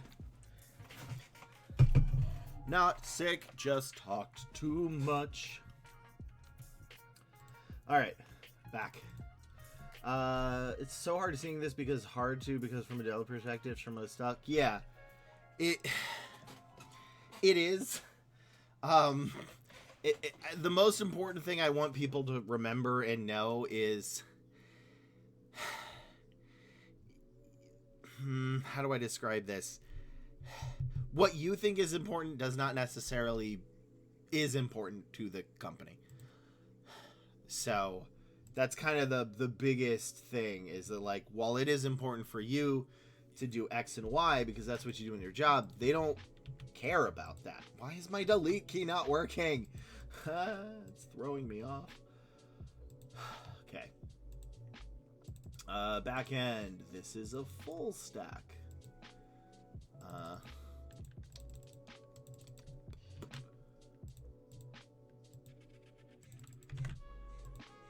Yeah, like PHP relates to WordPress, but no to front-end tech. That's what they had. And I know that's what people argue with me. It's just like, the companies think that's important. That's important. And actually, there is something that I found that was really helpful in my career, which was, at one point I asked my boss, I was like, hey, I made like a list of my duties that I was expected to do. And then I was like, hey, boss, can you rank these in order of importance, so that I know that if time gets tight, I know which is the most important to do. And when she came back with the finished list, it was actually quite different than what I thought. So what I thought was critically important, she was like, yeah, that's like the least important part of your duties. While I was like, oh, this isn't as important. But she was like, no, this is like you need to do. And ideally you should do all of them, but like, we all know how it is. Sometimes you get caught in a crunch and you have to choose between one or two things. So, which that actually goes to everybody when you get a job, is if you're ever having a little bit of difficulties, make a list of your duties, like broad spectrum, and then have your boss rank them in order of importance. And if they say they're all important, they're all equal, then I'm sorry. But that is, if everything is equal, nothing is equal.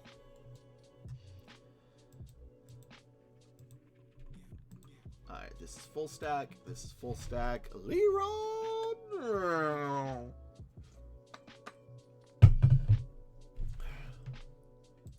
Alright, 100 to 1. 3, 2, 1. This is the wrong keywords, Lee. That's not good. Where are they? Are they in... I don't know if they're...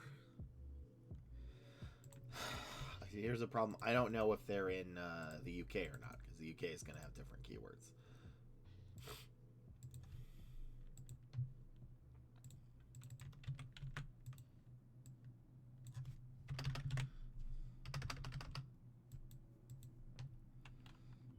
All right. Now we're doing it for the realsies. For the realsies. This is a resume of Leroy Jenkins, which I hope everybody gets that reference, because that was a huge part of my childhood.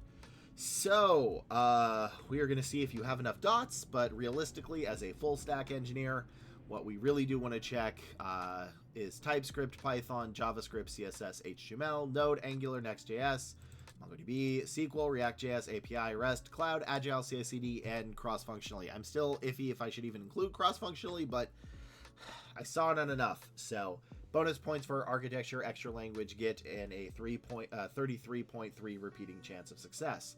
But these are the US-based keywords. The UK keywords are slightly different. Typically is going to replace Python with Java and add 1 or 2 extra Java things. So, this resume is getting them what do we have? 100 to 1, which is not good. Ideally, we want a minimum of 1 to 50. And let's see if this is going to work. Oh, they're in Florida. Okay, yeah. So the UK one doesn't matter. So, education, good. Companies. So I don't need a link here like this. I don't need a link to the company. This is not huge. but I don't need a link. So led the full stack development of collective marketplace. You need to describe a little bit of what a collective marketplace is, but using Next.js, React, TypeScript, HTML, and CSS. That's good, but I want the TypeScript I want the TypeScript here. I want it before the Next.js. Streamlined backend processes. Also, it's very possible that this is the redone version of this, and they have not had a chance to see how successful this version is. Streamlined backend processes by optimizing Node.js and PostSQL queries, leading to faster APIs and reduced server load. That's okay. Streamlined, again, the CI/CD with GitHub Actions and monitoring Sentry. Don't really care about Sentry. Deployed via Vercel, Docker, and AWS. Good. Cloud hosting. AWS is shockingly one of the few things where you don't need to write it all out. I know it's very confusing on what you do and do not need to write out. AWS, you can just leave as AWS. Most people know it as AWS and not Amazon Web Services. But if it's GCP, then you do need to write out Google Cloud Platform instead of GCP. So there's no way you would have known that, but unfortunately that's just how it is. So enhanced unit testing with React testing library, Jet and Cypress, GraphQL. Okay, so a couple of these I don't care about. The order of this is arguably the most important thing that we need to do. So I want to see led the full stack development of RX, which I guess is a collective marketplace, but I don't know what a collective marketplace is, using TypeScript, HTML, CSS in an AWS environment. All right, because AWS, this is actually so out of all of these, okay, there's a lot of these. There is a sort of order to the most important ones.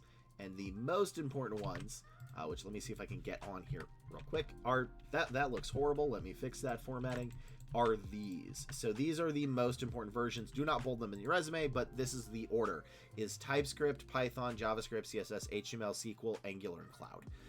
In no particular order of those, but those are the most important. So those are the ones I want to see in the first two sentences. Which is the most important part. And then you have a couple of things here that I don't really care about. RESTful API is good, but the rest of this is like, eh. And again, AWS, you don't have to write it out in parentheses. It's just AWS. I don't know why everybody knows that instead of Amazon Web Services, but that's the meta. Implemented feature updates in collaboration with senior engineers, enhancing product capabilities, improving team efficiencies. This is a nothing sentence. I need to see what you coded here. Contributed to code quality by performing peer reviews and enhancing CI/CD pipelines. That's good.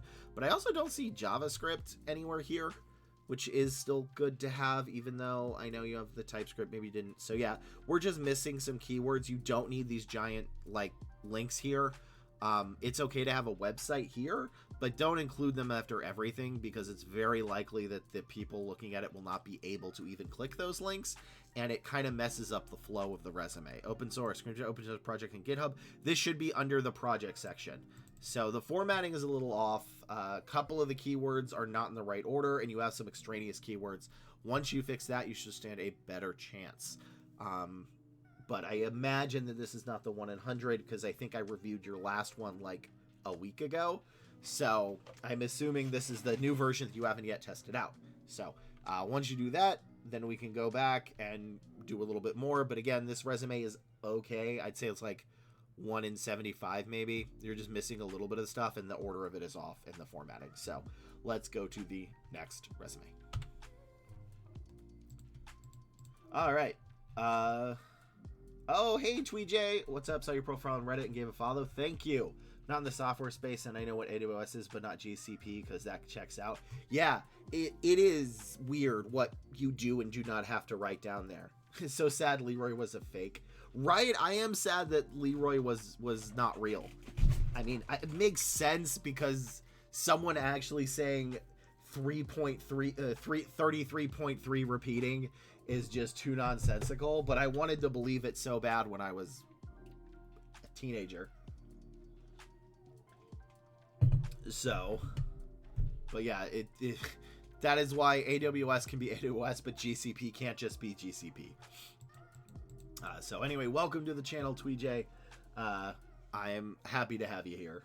You'll have that kind of friend to mess up the raid, right? Yeah, that might have been me as a teenager, I'll be honest.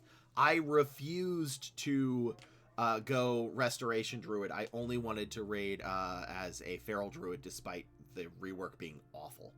I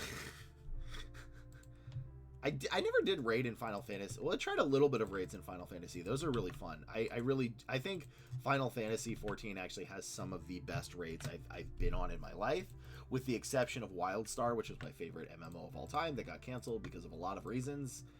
But yeah, Final Fantasy raids are so fun, and they're so crazy. I actually figured out a mechanic once for one of them, and I was really happy because nobody else got it in the call.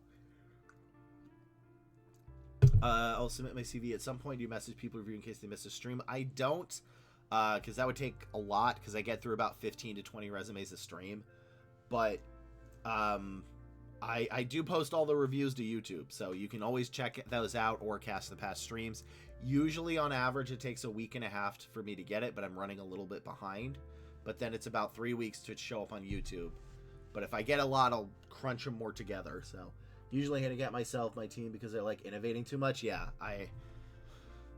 because, like, it's fun figuring out the pattern, but once you figure out the pattern, it's like, that was the fun part. I don't like executing it. I like thinking of the pattern more than actually doing the pattern. Because then you're just clicking the buttons in the right order. Which my wife is the exact opposite. So, she is the one who got me into Final Fantasy. I was asking out of curiosity. Okay, cool. Yeah, no, I will one day get a better system to notify people. I don't know what that is, because, again, I do this in my off time. Well, not off time. I mean, I schedule this, but, like, But you know what? I got to check out LinkedIn again real quick. I need to know when this person is going to send me a resume so I can submit them to the client, which they may not do today. It might actually be over the weekend, but... Which I'm not going to send it to the client over the weekend. But I did need to check this out. So, okay. What is this? I don't need this. What is this? A new bid request for tree and bush removal. That's not what I needed. Okay. So, that is why I'm half here today. Program manager is... But yeah, what industry are you in, Jay? Program manager, this is that. Tweej, which I'm terrible at pronunciation. I hope I pronounced that right.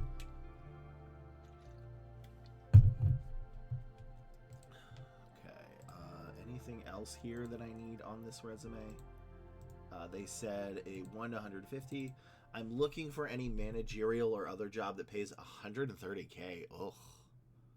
I don't actually know the salary of program managers off the top of my head. I imagine they're close to that, but thinking program, project manager, aviation manager leads toward open to opinions on what to branch out. I'm having a super hard time finding something in aviation right now.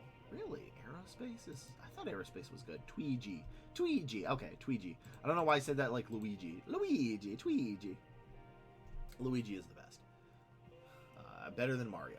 I'm having a super hard time. I recently started working in commission-only sales and insurance. 1 interview and 100 applications. Okay, I mean, there's a lot here. I don't know the market. Why can't I click delete? What did I break on my thing? I know it's... See, I can't click something because I don't want to break this stream. Oh, this is horrible. All right. Yeah, there's a lot wrong with this resume. All right. Even off the cuff. That's immediately wrong. And that's not even just formatting. So. But anyway, I'm glad you found me from Reddit. Oh, that felt good. I'm still sore from judo yesterday. I got flipped so bad. He did a perfect Ippon. Is it Ippon Seoinage? I'm so bad with the names. I got Ippon so hard. Just completely flipped over. And that other dude he's like, I don't know if I'm doing this right. I'm like, well, let's see. And then he just flipped me so hard, I spun an additional 180 degrees and landed on my stomach instead of my back. It was amazing. Judo's fun. I love judo. Not good at it, but I do like it. All right. This is a resume of a program manager, which is going to have different keywords than a project manager. Is going to have different keywords than any other type of manager. So this person has about 100 to 150 to 1 ratio, which is not good. They are looking for a job that pays over 130K in managerial stuff, so like program project, which I think is doable. I mean, the market's really not good right now, but I feel like you could at least come very close to that, and especially if you're including any bonuses. But They also are having a hard time finding anything in aviation, which I think is there a difference between aviation and aerospace? Like, if I feel like aviation just means aerospace, but I'm not sure if I'm right about that one. So let's see what's wrong with this resume. What we're going to be looking for in a program manager specifically, which again is going to have different keywords than a project manager, is industry. So again, this is going to be the industry that you're going to be working in. Could be medical, could be insurance, could be aerospace or aviation, which I need to check out if those are different. I've worked in aerospace. I should know this. This isn't bad on me. PMP is huge. Microsoft Project and Visio, Microsoft 365, MS Office, Word, Excel, PowerPoint, and pivot tables, cross-functional, highly matrixed organization, stakeholders, customers, clients. And those are nice, but I would say arguably the most important stuff is how you succeeded and managed multiple projects at the same time. That is the big thing, is how you were able to handle all of this stuff. That's the big thing. So, results-driven... Okay, you don't need a summary. Results-driven manager with a strong background in training, aviation, and operations management. Proven ability to lead teams, improve processes, blah, blah, blah, don't care. Okay, so I feel like someone could make a supercut of me reading all of these summaries, and they would sound exactly the same except for industries. This can be deleted safely. Education, good. In aeronautics, see, coursework included. This I don't need, and again, this has been a while. You don't need to include the dean's list. I do need the education, so this should be one line. And I don't know enough about your individual industry to know if these licenses or certifications are needed. Ideally, we'll want to keep it to about 3 lines total under education and certs. But I feel like you don't need the life insurance one if you're applying to program manager jobs. The airlines one might be useful, but again, that's a lack of my own industry knowledge. So already we can cut this down to essentially 3 lines, and that's going to help a lot. Here is actually your biggest mistake. Any single time you have a date in your resume, with the exception of education or skills, or like education or certifications, so anything in a intern or project or actual work experience, you need to put the months. You need the months. You need month 2022 to month 2025. Those are the most important parts to put. If you just put the year, you are probably going to get rejected because they're going to assume it is the least amount of time and that you're hiding something. That's just the facts.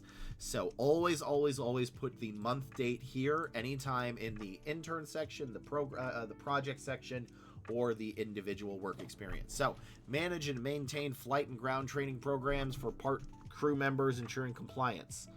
That could be good depending on the industry, which I assume, like you said, is flight, so I think that's okay. Led process improvement initiatives to enhance efficiency and effectiveness of training programs. No, what kind? You can't just say, I did stuff. You have to show how you do it. I can't say I'm a great recruiter. I have to say, I placed 3rd out of 55 other recruiters for 2022, and other recruiters came to me for training and difficulty in fixing tough to fill positions. It wasn't in 2022. It was earlier than that, and I don't remember off the top of my head. But you cannot just say, I do X. You have to show how you did X and why you do X, especially for program, project, and managers. You need to show how. I don't care so much that you led the process. I need to know how you did it. Built and maintained strong relationship with key customers, attending sponsor events, and managing client expectations. Not just how did you do it, but why. Why was that important? You need to tell me why that's important. Oversaw training schedules, tracking and reporting, ensuring timely completion and regulatory adherence. That's an okay sentence. Negotiated contracts, pricing, and billing is good. Optimizing cost efficiency. You don't even tell me optimizing cost efficiency. Just say negotiated contracts, pricing, and billing to do why. Why were you doing that? I guess optimizing could be it. It sounds so flowery. I hate it. Manage department employees, set performance goals, and evaluate areas for professional development. This is good.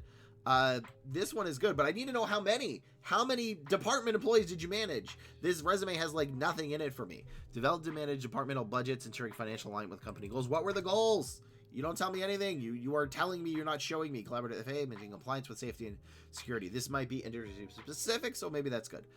Conducted education policy corrective measures. Yeah, that's the problem with this entire resume. The fact is, you probably have some very niche aeronautical or whatever it's called experiences, but which is getting you maybe an interview or two, but the rest of this resume is kind of garbage.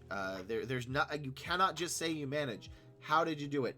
If a bullet point besides a summary of the very first duties right here, so this can be a summary, so except for this bullet point, you need to show me what the keyword is, how you did it, and why you did it. And for program, project, and managers, how and why you did it is arguably more important than the keyword itself. So not only are you missing some keywords, your resume doesn't really tell me anything except for this part, which is solid. This one is okay. And where did the other one go? I can't even find it anymore. There's like one other sentence. So you need to really redo your resume. This is why. Like, it shows me nothing. It gives me absolutely really nothing to hang on to, and managers are not going to like it. I imagine that FAA and TSA compliance and safety are rare skills, so when you apply to something using that, they move you forward. But yeah, you need to change like every bullet point, except for the two that I highlighted. And this needs month. Let's go to the next resume. All right. Any good judo classes in San Fernando Valley? I was attending when I was 15, but might be interested in continuing. San Fernando. Why? I know San Fernando Valley. I think I know where that is. I'm terrible with geography. Do you know where Valley College is?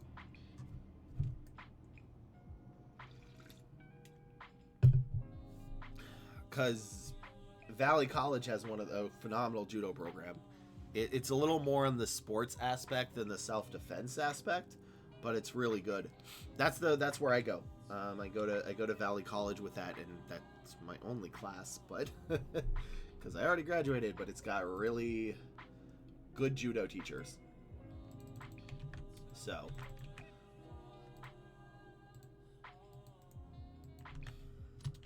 that's the one. There's also what's it called? Let me see if I can find it real quick. I know this is exciting, but you asked a question, I want to answer it.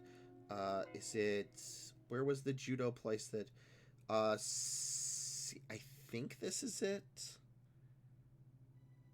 It was either San Fernando Valley Judo Club, or where was the other one? Or Valley Judo. No, I think it was San Fernando Valley, or is it? No, I bookmarked something here. I did. Oh, here it is. Yeah, San Fernando Valley Judo Club. That was another one that was recommended to me by some of the senseis at LAVC. I just see them visualization more popular. Yeah, because it's a little. It's not as. I feel like judo is more rigid and tournament and like history, while Brazilian Jiu-Jitsu is more like, we're going to teach you how to beat somebody up, and more MMA. And I definitely understand how that's more exciting. I like that part. But yeah, LAVC or the other one I said are the good ones. Beat and throw, yeah, basically. I wish I was better at judo, but I do not. I like it though. I've always loved martial arts. I took a yoga class once, and it made me, like, way ages ago, and it made me so stressed out. And then I took a judo class, and I was so calm afterwards. So, I am the kind of person that just absolutely needs to, like, I need the competitive aspect of it. I despised, that brain. Oh, I'm tired. I despise the I just said it and I cannot think of it. My brain is gone. I don't even know why my brain is gone. I got mostly sleep.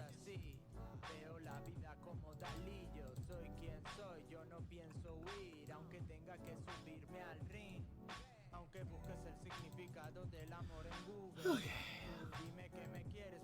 Currently, engineering business agreement semester full-time job advice would be really helpful. You can't be left with your own thoughts, right? That y'all are left with my thoughts. This is an entire thing of just my thoughts. This is on you all. You're enabling me. How could you enable me? Please don't leave.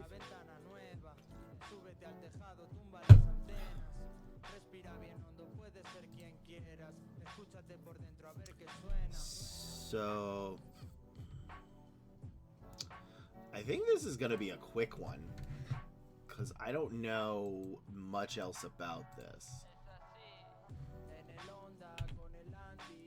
This is a resume of a software engineer. What kind? I don't know. But they said, in fact, even their thing is that I'm currently looking for internships for the summer, but since I graduate next semester, full-time job advice will be really helpful. So, first off, the resume that gets you an internship will probably not get you a full-time job, and vice versa. You need to be a little bit different. Internships specifically for software engineers usually focus on a broad spectrum of skills. You don't need to necessarily specialize for like front-end, back-end, or full stack. And you just need to show that you can work well with others and can take criticism well. For actual full-time employment, though, what you're going to want to do is focus on front-end, back-end, full stack. And if it's back-end, you need to focus on either Python, Java, or C, one of the Cs. Or maybe Ruby. Again, I haven't really done a Ruby on Rails developer in forever, so I don't actually know the keywords for that. So, that is the difference. So I don't know if this is going to be... You actually seem to have a very good ratio, 1 to 25, which is great. So let's check it out. So formatting could be better, but it's not the worst. Conducted a one-on-one group tutoring session with students. That's actually really solid for internship. Achieved elevated student performance through efficient guided support. Oversaw the grading process for exams. For data structures, TA, yeah, this is actually pretty solid. Create student performance grade of average. So these are very good bullet points specifically for an intern, but are kind of garbage for a full-time role. But very good for internship. So, build, support, optimize data pipelines and architecture in Azure environment. Really good. Utilized Azure Data Lake tools. Oh my gosh, where were you when I was doing a Data Lake role like a while ago? For data engagement. No one says Data Lake on their resume, but people ask for it a lot. I have a story on that one. And factory pipelines, use PySpark and Pandas for data manipulation, use data. Okay, so these are actually pretty solid. I don't have data engineer off the top of my head, so, but these are actually pretty good. Honestly, what you should do is just fix the formatting because it's a little hard to read, but I really do like what's here. I don't know what the keywords for this are because, again, you need to pick a stack, or alternatively, like data engineer. A data engineer is also going to have different keywords. So what you want to do when you fully apply for full-time roles is you're going to pick a section of the job title and then tailor your resume to that. So you can't just have it here. You have to have it in the bullet points themselves. Because if they're just here, the hiring manager will reject you. Not the recruiter, the hiring manager. But how you wrote these bullet points, even though I don't know what these keywords are good. So I want you to, if you're looking for full-time roles, write it like this.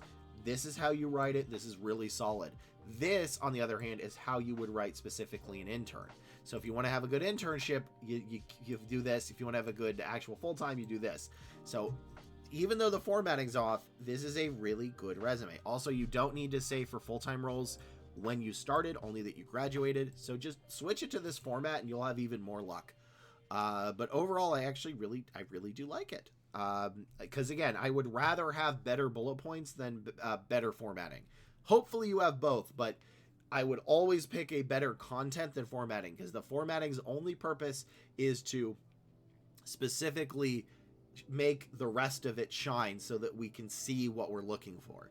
So overall, I really like this. I was actually like, oh, is this actually a 1 to 25? And I'm like, yeah, I can see it.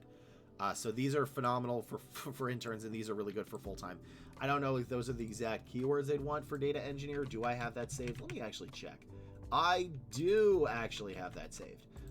So you would want ETL. We have Azure, Spark, Cloud, warehousing. So yeah, it's been a bit, but still, this is how you would write it. So overall, really good. Just switch the formatting, make sure you focus, and you can have 1 or 2 different resumes once you're looking for full-time roles. So when you're looking for full-time roles, you want to make sure you nail the keywords real correct. And then when you find those keywords, write them like you wrote them here. These are perfect. You don't need to add any flowery language. So yeah, I'm kind of in love with a lot of this resume. And yeah, that's it for this episode. Please like, comment, and subscribe. If you need more help, come to my Twitch at twitch.tv/Headless Headhunter. And I will see you all next time, and I hope to get you all ahead of the job market. All right, hey, Daddle-Do. That Daddle-Do is a great name. I love that name, Daddle-Do. I want to say that a lot, Daddle-Do. That's cool. and can work without a wage. Yeah, that's a part of a problem. Yeah, I'm with you on that one. I had a whole conversation with my manager about data lakes today. I still don't understand it. What I got is just throwing everything into one spot and hoping to use machine learning on it. Lol. But no, I was searching for a data lake engineer, and I showed the hiring manager a couple of the couple of the resumes. And they said, I mean, they look good. It just they're not data lake engineers. I'm like, okay, what if they are though? He's like, yeah, but they would have written it down. And I told him like, all right, let me do a pre-screen, see if they actually had it. And one of the candidates did not have it. The other two did have data lake, and I got one of those hired. So it was very rare for me to actually find data lake because nobody had it in their resume. They had adjacent stuff, which is where I actually had to find adjacent keywords and then convince the manager that this was right from the pre-screen, which I did. And the manager was good. Yes, my wife Rosie D was like, and don't work for free. I fully agree with you, honey. do not do stuff for free. I mean, interns you kind of have to, but non-internship roles after you graduate, get that money. Get that money. You need to get paid for your services. So, but... And thank you for joining us. Even if it is only for a couple of minutes, love. I'm glad that you are here. I always am. I don't know if that's why we're saying without a wage. No, it was an intern role. It was an intern role, which are not generally paid. Sometimes you get paid internships, but they're rare. In fact, people in chat would probably be able to answer this better than I could, because I've done a couple of internships, but excuse me, mostly I don't know the pay structure of them, because these were sort of like the most recent ones were like PhD level. Really, most tech interns are paid. Okay, that's good. I did not actually know the tech interns were paid. Some schools won't sign off you doing unpaid. I think that's healthy.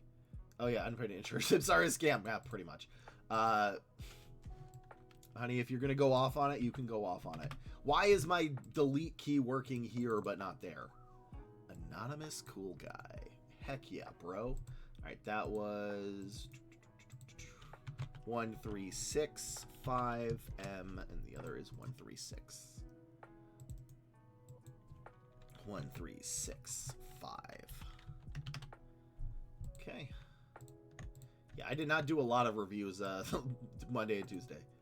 So, all right, we have an ad in about 30 seconds, so I will be right back after that.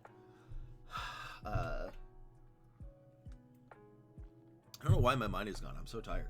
But yeah, we'll have an ad in a couple of seconds, and then we're going to do Anonymous Cool Guy, which is Mechanical Engineer Intern.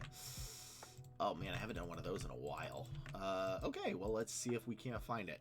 Let's see if we can't find a Mechanical Engineer Intern specifically, which I hopefully can find. So, all right, I will be right back. Excuse me, Bear Bear.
Why is it so hot?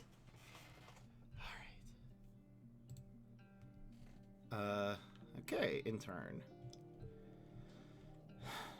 What you will need. Okay, hi Bear Bear, you're sweetie. Then we want designing, modeling, and testing.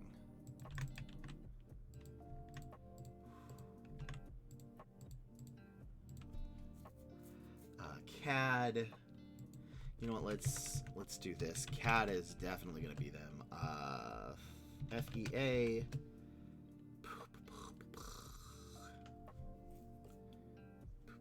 FEA. Okay, so that's from Chaos.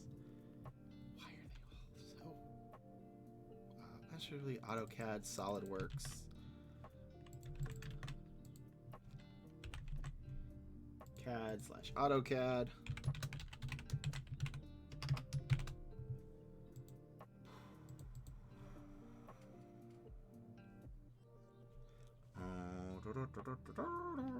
Work as part of a team.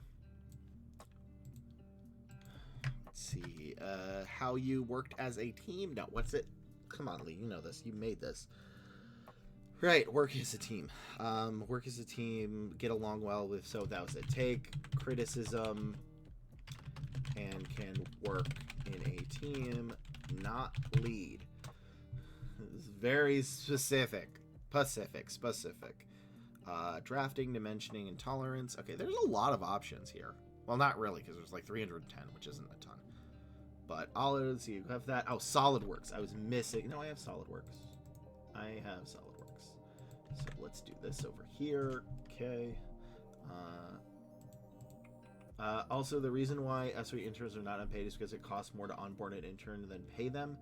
So they need to have you take a return offer to get their money. Really? Okay, that makes sense. So I did know specifically that internships cost money, but I guess that would make sense as you sort of want to impress the intern. That was common in what I was doing. Is we part of the internships was just making sure that, you know, like we wanted them to be hired here when at Agilent when they graduated. So CNC DFM, I think DFM was there, right? It was FEA. Okay, intern, mechanical engineer, Honeywell. Where do I know Honeywell from? I swear I know Honeywell. Okay, so here's a keyword that I didn't think of at once, but that's going to be 2D, 3D, which I'm assuming is just a part of that. I don't think I actually... let's see, Honeywell.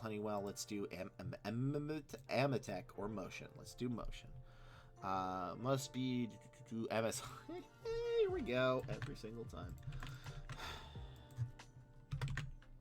CAD, AutoCAD. Okay, so I think this is pretty clear. These are basically what we're gonna need. I don't know if there's anything else. Oh, ITAR. I had to do stuff for ITAR. That was really tough. It's a clothing brand and they absolutely everything, right? Yeah, they might. It's really weird when you look at companies like, oh wow, they make this, and then you look at like, no, they make everything, absolutely everything. I might be made by that company. I have to double check my genetic code. It might have a copyright marker. Triple ring, 10 turn, do. 3 mechanical, robotic design. Word Excel. Look, here it is, Word Excel. Every single time you need Word Excel. I don't know why people keep fighting me on that. You need it. I don't care if it's basic. You need Word Excel and PowerPoint. 3D. Okay, yeah. These are maybe like specifics here. So bonus like types of mech engineer, like engine, etc. Okay, so this is good. This is the resume we can use. Not resume we can use. This is a job description. I cannot speak worth anything today. I do not know why. All right. Did this person write me anything in particular? I do not know. I had an internship this spring and wasn't able to continue because my family was moving. Ooh, that sucks. Around early December, summer. Past terms have been difficult, but I was able to find an internship last second. Okay.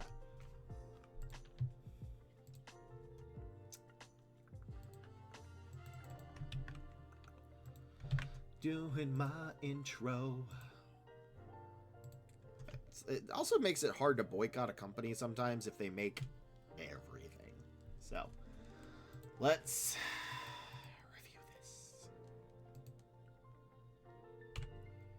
I am the Headless Headhunter, a corporate recruiter here to help you get ahead of your job search by reviewing your resumes. And the first resume we have up is a mechanical engineer intern. The keywords for this were actually pretty easy. Almost every single job description had these keywords. So what we're going to be looking for is your education, internship specifically. They want to make sure you're still enrolled in school.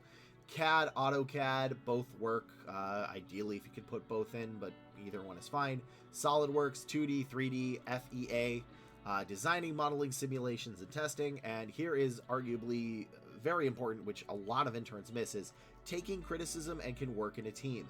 Specifically not leading. A lot of interns try to say, like, I led this, I led that. And we don't really care about interns leading stuff, unless it's like a master's or doctorate one, or some stuff in the financial space. We want to know that you can work as a team, get told what to do, and not freak out, and just be nice to be around. There are a couple of people that sometimes they get told, hey, that's not really how you should do that, and then they freak out, flip the table, and run off. And we want to make sure that it's not there, so we want to see a bullet point about it. MS Office. There were a lot of job descriptions at MS Office, and if it's in the job description, it needs to be in your resume. So MS Office, Word, Excel, Outlook, and Teams. And a bonus point is sort of like the type of mechanical engineer you are. So like if you work on engines, if you work on brake systems, if you work on cyborgs, whatever, but it's not as important. The rest of it is more important. So before you do that, please like, comment, and subscribe. It really helps me out. And I find these keywords, and this is where I help people live on my live stream every Monday, Wednesday, and Friday at 11 a.m. PST till about 2 o'clock at twitch.tv/headlessheadhunter. So let's see why this person is not getting a lot of interviews. And they're not, because their ratio is 100 to 1, which is 100 applications to 1 interview, which is not good. For interns specifically, a 1 to 75 is a C-. That is ideally the minimum amount of applications to interviews you should get. Hopefully we can get you more than that, but internships are very competitive. For everybody else, there's MasterCard? No. So, there's 1 to 50 is average, but interns, they got to move that up a little bit because it's really hard. So they had a single internship, and then they moved, and they can't find any other interns. So let's see, do they have these keywords? Your formatting is off. It's not the worst. I want to be clear. This is not like an immediate rejection because of bad formatting, but the worse your formatting, the harder it is for me to find these, and the harder it is for me to find these, the higher likelihood of you getting rejected. So you should put your resume like this, first, last name, phone number, blah, blah, blah, then education and certificates. So your education should be up top. That is especially in an intern. People keep fighting me on that. You need your education up at the top. This shouldn't be bolded, and nothing here should be bolded, and you should not have this little teeny line. But other than that, that's kind of the issues of the formatting. So maintain and paint manufacturing lines by monitoring, tracking, filling data, addressing faults, and communicating with operators, reporting, filing data, pros to prove OOE. Well, I don't care about that. That's not what I care about. And the funny thing is, here you could actually have a phenomenal part about just putting in Word and Excel, is just filled out Excel data sheets and sent them using PDFs or Outlook. That's all you really need to write about Excel, Word, and PDF. Like, you don't have to say, like, I'm the best Excel worder ever. You just need to show that you've used them. But there's also nothing here that I would really care about. Here it is, developed Excel reporting. Perfect. That's actually really good that you have that. Utilizing Power Query, micro button coding, JavaScript, Visual Basic. I don't care about that unless you're doing, like, embedded stuff. Yeah, so modeled electric drawings, plan safety, layout, and renovation projects in AutoCAD. AutoCAD is good. Improved Cognics Insight training lines, don't care. Wrote multiple SOPs, don't really care. Fixed HMI alarm arrows, so no.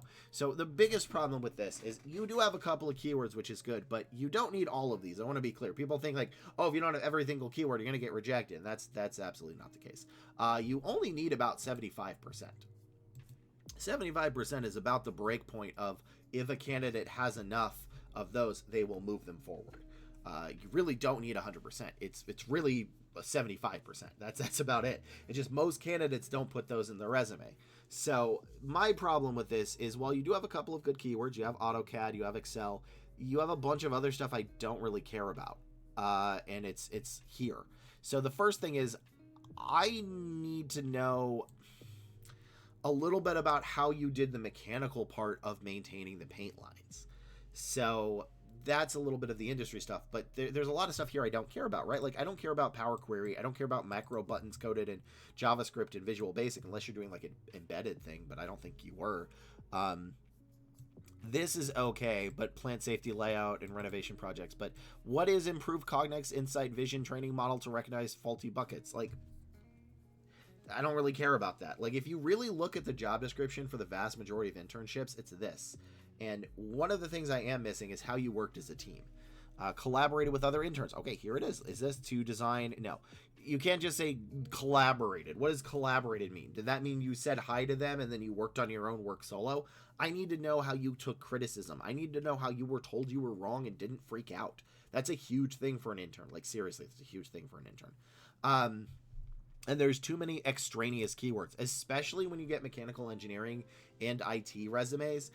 If you have too much keywords in it that are not actually the keywords, they're just a bunch of like things you did, it's hard to find this stuff. So you need to simplify your resume, simplify the formatting, add the stuff I actually care about. You do have Excel, like I said, you have AutoCAD, but I need a little bit more. I need SolidWorks. I need to see a little bit more. Modeling is here, modeled is okay, but I need to know a little bit more, and I need you to take out some of this other stuff. And please, if you're an intern, I cannot stress enough this. Adding a bullet point about how you took direction and criticism and worked with the team could alone get you a position. Really need that. Like, I don't want to see here, you said collaborated with senior leadership. I don't want to see collaborated with. What does collaborated mean? I feel like I could ask that question and get 20 different answers. I need to know specifically how you got criticism, how you handled it, and how you worked with others. Did you go to weekly stand-ups where your direct manager would tell you improvements on your code for next week, or whatever the equivalent would be for mechanical engineers? So, is this the worst resume ever? No. This would be the equivalent of a D- resume. The fact that it's 100 to 1 is not good, but it is an intern, and 75 to 1 is our minimum. So if you fix the formatting, if you just fix the formatting alone and take out a couple of the extraneous things, you probably will get like a 1 in 60. But if you fix those, add a little bit more, add about how you took criticism, it's so huge for internships. You will get even more. So again, not like the worst resume ever. I don't want people to think, it's garbage, grr, recruiter hate. But it definitely could do a lot of improvements, because the most important part of your resume is here. This first half of your first page is the most important part. So fix the formatting, education goes up top. Then you can do this experience, and then in the experience, simplify it a little bit, add some of the keywords. Seriously, look at the job descriptions. They don't say all of this stuff. So, because that's what we really care about. And let's go to the next resume.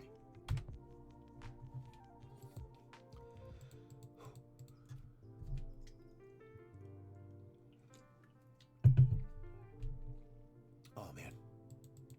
I do not know why my throat is so terrible today. Like, it's not like a sick... Like, it feels like I sang, because I used to do singing, and it feels like I sang for an hour and a half. But normally, that doesn't get me. Let's see, for internship, 1 in 105 is still pretty good. Not really. I think you just need to add an additional 25 to the thing. So 1 into 150 is not good. Could be way worse though, but like, it's not good. So like, normal people would be 1 in 50. Oh, you got 0 in college? Yeah, look, I mean, there were no recruiting interns, so that wasn't good. But I mean, you still thought it must have been like 300. Yeah, that's not good. Because like I really think a good rule of thumb, like I said, is 1 to 50. And then if you add, so here's kind of the modifiers to it. If you're looking for a remote job, you need to add 25 to that. So that'd be, instead of 1 in 50, 1 in 75.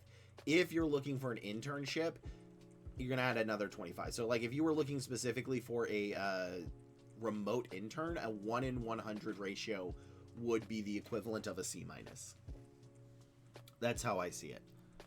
And that's specifically because of how the market is, because like, if you are a software engineer with 4 years of experience in, what am I thinking, like 2015, then like a 1 in 12 would be a good ratio, practically.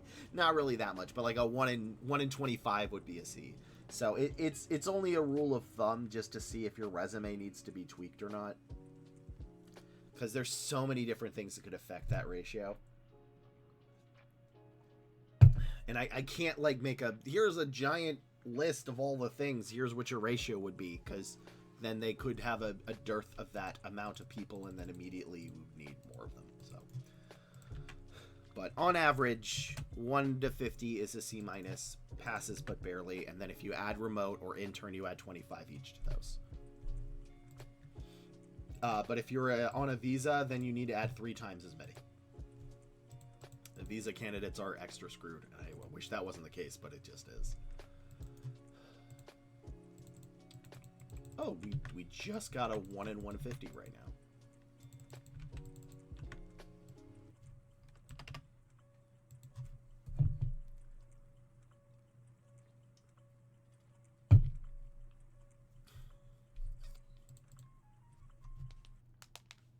Okay. For ML. Because, like, right now, as a recruiter, like a 1 in 75 for an on-site recruitment role would also be a C-. Although it does seem like it's been a little bit of it's been picked up a little bit, truthfully. I think the market actually has, I don't want to say rebounded because that's way too optimistic, but there's been a little bit of a bump, which is not normally at this time. Normally the bump is in, where was it in? July, I think, is the normal hiring bump of the year. April, May, June, July. I think it's usually July. Yeah, I think it's usually July is where the next bump was. So.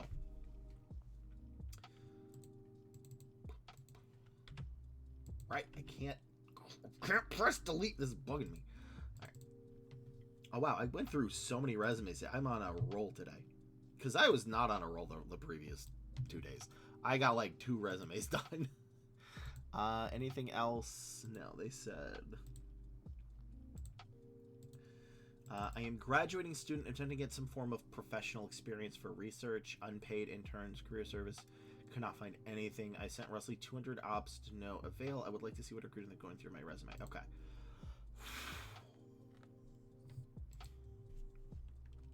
Probably not good, but let's check it out.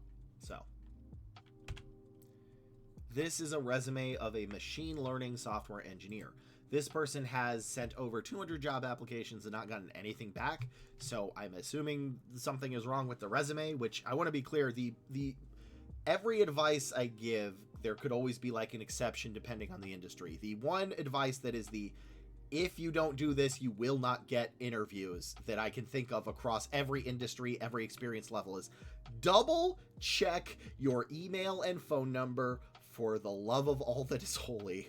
There is a lot of cases where I've seen a fantastic resume that I'm like, we need to interview them for the company immediately. The manager's going to love them. And I call them and it goes straight to voicemail and the voicemail is full. So I send them an email and the email bounces. And if you cannot get a hold of them, then it doesn't matter how good your resume is. So that is the most important thing. I'm doing this as a PSA. Everybody please check that. Have a friend try to call it just in case. Just the number there. You never know. A single typo there could spell doom across everything. So, but assuming that's not the issue, what we're going to be looking for in a machine learning software engineer, specifically a full-time job, not a machine learning intern. Again, the resume that gets you an internship is probably not going to get you a full-time position. They are 2 different resumes. Is your degree. The words ML could also be fully out as machine learning. LLM, large language models, NLP, which I forgot what the NLP stand for. I did a role for that too, and I don't remember. AI, Python, CAD, CFD, FEA, SQL, Cloud, Git. Why did I keep having Git, not GLT, GIT, CI/CD, TensorFlow, PyTorch, Learn, Pandas, NumPy, Keras. I hate IT terms. Customer-facing stakeholder clients. Basically, they want to make sure that you can talk to people and model performance. So, do you need all of those? No. A common misconception, again, is that you need every single keyword to get a job, that we're hypercritical, and if you're missing a single one, we're rejecting you. Realistically, if you have 75%, we'll move you forward. Honestly, some roles, 50%. It's just about 1 in 15 resumes will not contain 50% of these. That is across most industries, is that is how many resumes do not have what we're actually looking for. So, All right, relevant courses. This is nice, but ironically not relevant. Company 1. Okay, your formatting is off. You want to use this formatting. It's down below. You can also check it out on my website. But this is the formatting that you would want to use. And I just now remembered I need to respond to an email after this that I forgot about. Anyway, internship. Okay, so formatting is awful, but whatever. Conducted interviews with high-profile individuals, including a featured executive. How is that related to anything involving ML? Gathered client information through customer service interactions to support outreach initiatives. This is actually a good bullet point because, again, for ML software engineers, you will be interfacing with people that don't know what you do, and they want to make sure that you can actually interact with them. But maintain an updated data in Excel. Okay, I mean, that's okay, but ironically, I know Excel is in almost everything, including, I think, like the resume before this or the one before that, but I don't think that's an actual keyword for machine learning engineer. So the biggest problem is there's nothing really here relevant. I don't know what this, anything about how this relates to machine learning. So that's kind of a problem. Named entity, what the heck? Okay, utilized Python, just say used. I hate how everybody says utilized. That's just a personal gripe. I'm not going to like reject somebody by saying utilized, but it reads weird. You want to make your resume boring. Used Python scripts to filter and extract raw HTML, XML data and company statute. So you do have Python, but applied to several SPACY. I have no idea how to pronounce that. Custom pipelines for tricky named entity, blah, blah, blah. Okay, don't care. Built an end-to-end horse using kilobytes of data for Derby's BERT log. So here's the biggest issue here is I can go all the way down here and I don't even see anything about machine learning, yet alone AI. I only found 2 bullet points I'm looking for, which is the customer facing and Python and nothing else. Again, relevant courses don't matter. You need to show me how and why you used those keywords. There are some industries where this could matter. This is not one of them. Developed an app using Node PostSQL. This one's okay-ish, but again, I'm not really looking for Node and PostgreSQL in this. This is that'd be a different type of IT person or software developer and REST APIs. Yeah, so there's like nothing here. This I'm not here to lambast you. I'm not here to make fun of you. I want to be very clear. This is for everybody else watching. This is the amount of keywords that most resumes contain. I need 50% to move forward, and again, it has to be in a bullet point under a project, an internship, or work experience. This is why most resumes, about 1 in 15, are the only ones that we can find anything on. This is what I'm looking for. And you can look for machine learning positions. Like, yeah, they may not have all of these, but they're going to have 75% of these. And I don't see any of this. I don't see anything about machine learning besides the relevant course, which, again, those don't count because you have to show how and why you did it. I know it's weird, but unfortunately, that's just the truth of the matter. I don't have a good answer to that, but it doesn't count if you did it in college because they assumed that everybody with that degree has done that, even if you took a course on it. Now, if you did maybe like a capstone course and it got like something else with it, like a widespread praise, that's good, but then you can put it under projects. So I barely see anything. I saw like 2 things I need from this. So, unfortunately, this would definitely be a no. And that's why you're having no luck. That's why there's 200 applications and then nothing, is because I need this stuff. I cannot move you forward. I don't care if it's assumed that everybody has it. I cannot move you forward without it. Because I have made the mistake of putting people forward like, oh, it's clear they have this, obviously. And then they didn't, and I got made fun of by the manager, rightfully so. And that looked bad on me. So we need this stuff in the resume. You need this stuff. And yeah, maybe you don't have all of it. That's okay. You need 75%. Seriously, look at the job descriptions. Actually look at what it says in qualifies, or need to have, or must have. And they will show you this stuff, and it's going to be close to this. And that's what we need. So this is why you're not having any luck. Because again, you can't just say Python. You have to say how. And the bigger issue with this is I don't see how any of this is machine learning. Maybe if I was a software developer and I could code, I'd be like, oh yeah, clearly the XML data is machine learning, but I don't know that. The people reading your resume don't know that, and the people that are hiring you may not know that either. So again, I'm not here to like make fun of you. I just want to make sure this is harsh so that you know, so that you can fix it, so that you can get a job, because it really does stink to not have a job. Like, yeah, so let's go to the next resume. Okay, would Udemy course be applicable? I don't know off the top of my head. Truthfully, most certifications aren't applicable unless they're industry specific, like PMP or CPA.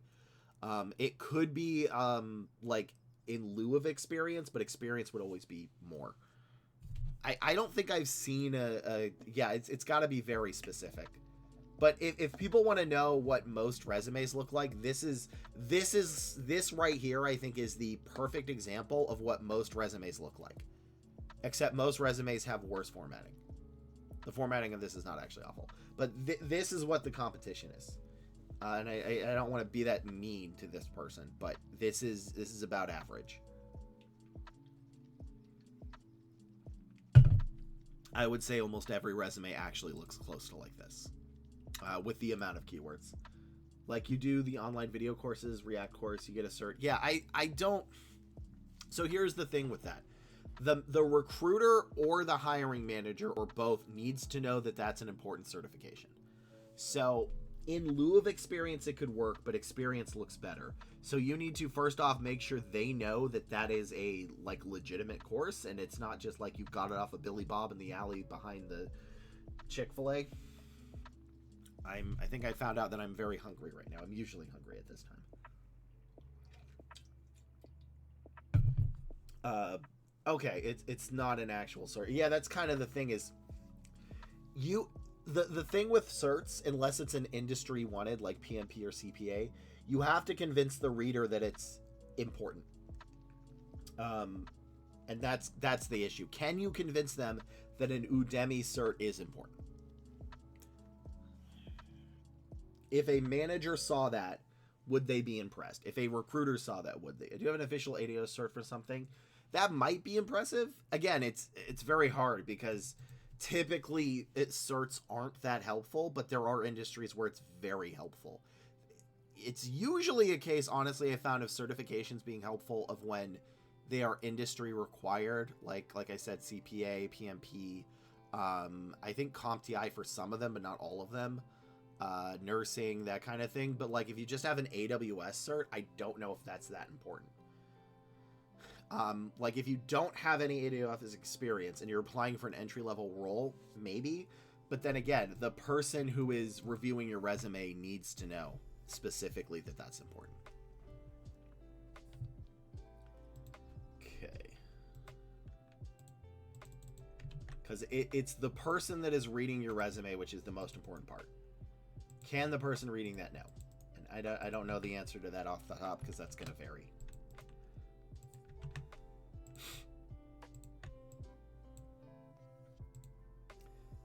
Yeah, no worries. Like, I think maybe like Excel or something could be in lieu of it because you're like, oh, they know Excel. But, and usually you just have to show somebody has known it. But in the order of importance, it's usually experience, projects, experience, internships, projects, and certifications, with a couple of industries being way wonky with that. Like I said, CPA and PMP, which is crazy important. That's like one of the biggest pluses you can get.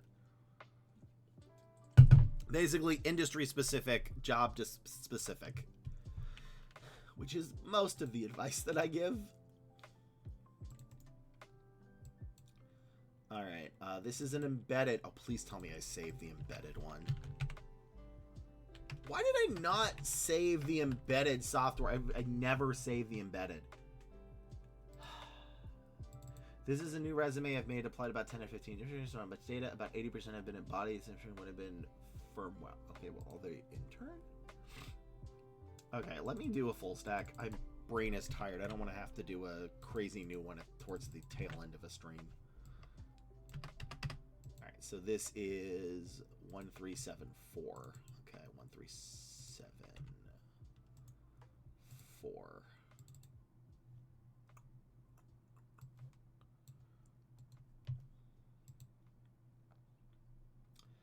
Do you have any community college associate degrees? If you already have a bachelor's degree, which you're still listing the associate's degree, from the bachelor's degree. Okay. I will answer you in a second. You can't hear me. after the ad.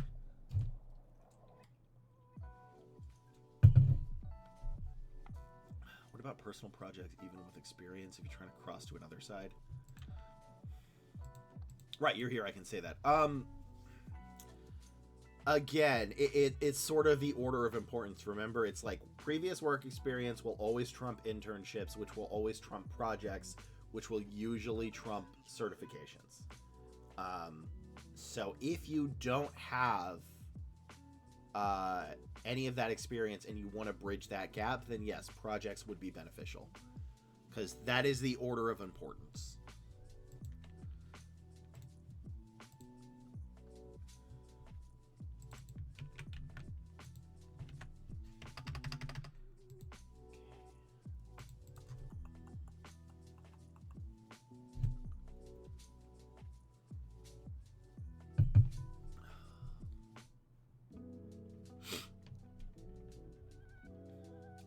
Okay, we are back. Welcome, Lego Ziller. That is an interesting name. What is that name? Why did you have that name? I'm actually really curious. Do you have any advice for community college associate's degrees if you already have a bachelor's degree? Would you recommend still listing the associate's degree on the resume? No, I wouldn't. If you already have the bachelor's, I wouldn't. Unless the associate's is in a different industry that you were trying to get back into or something. Like if your bachelor's was CS and your associate's was in like medical, and you're looking for a medical specific position, but otherwise the bachelor's is going to trump the associates. How would that look? Because the bachelor's degree took 2 years, you list the year completed. So yeah, just keep the bachelor's. You don't need to list when you started. You should not list when you started college. It doesn't matter. I don't care if you took a year or 12 years. I just care that you have the degree. So as long as you show that you have graduated, that's okay. You just put the year you graduated or status graduated. Status graduated usually for being people that have like 10 plus years experience and they don't want to age themselves, because unfortunately people can suck. So, and be discriminatory based on that. So, did that answer your question? Did you need any other questions? Why did I turn into Blues from Blue's Clues?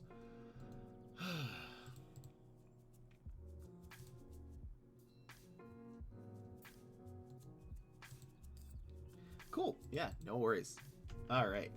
So, full stack. What did this person say? This is a new resume. That's much data. Okay, so. Well, oh, right. No, I'm not going to. Haven't started applying using this resume. Okay. This is a resume of a full stack software engineer.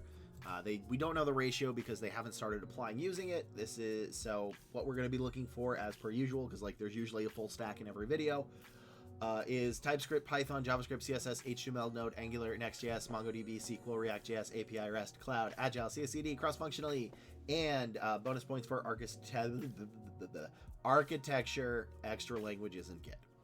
So let's see this. So formatting wise is solid. Yeah, formatting wise is close to what I have, which is basically what I have. This is what I have. Good.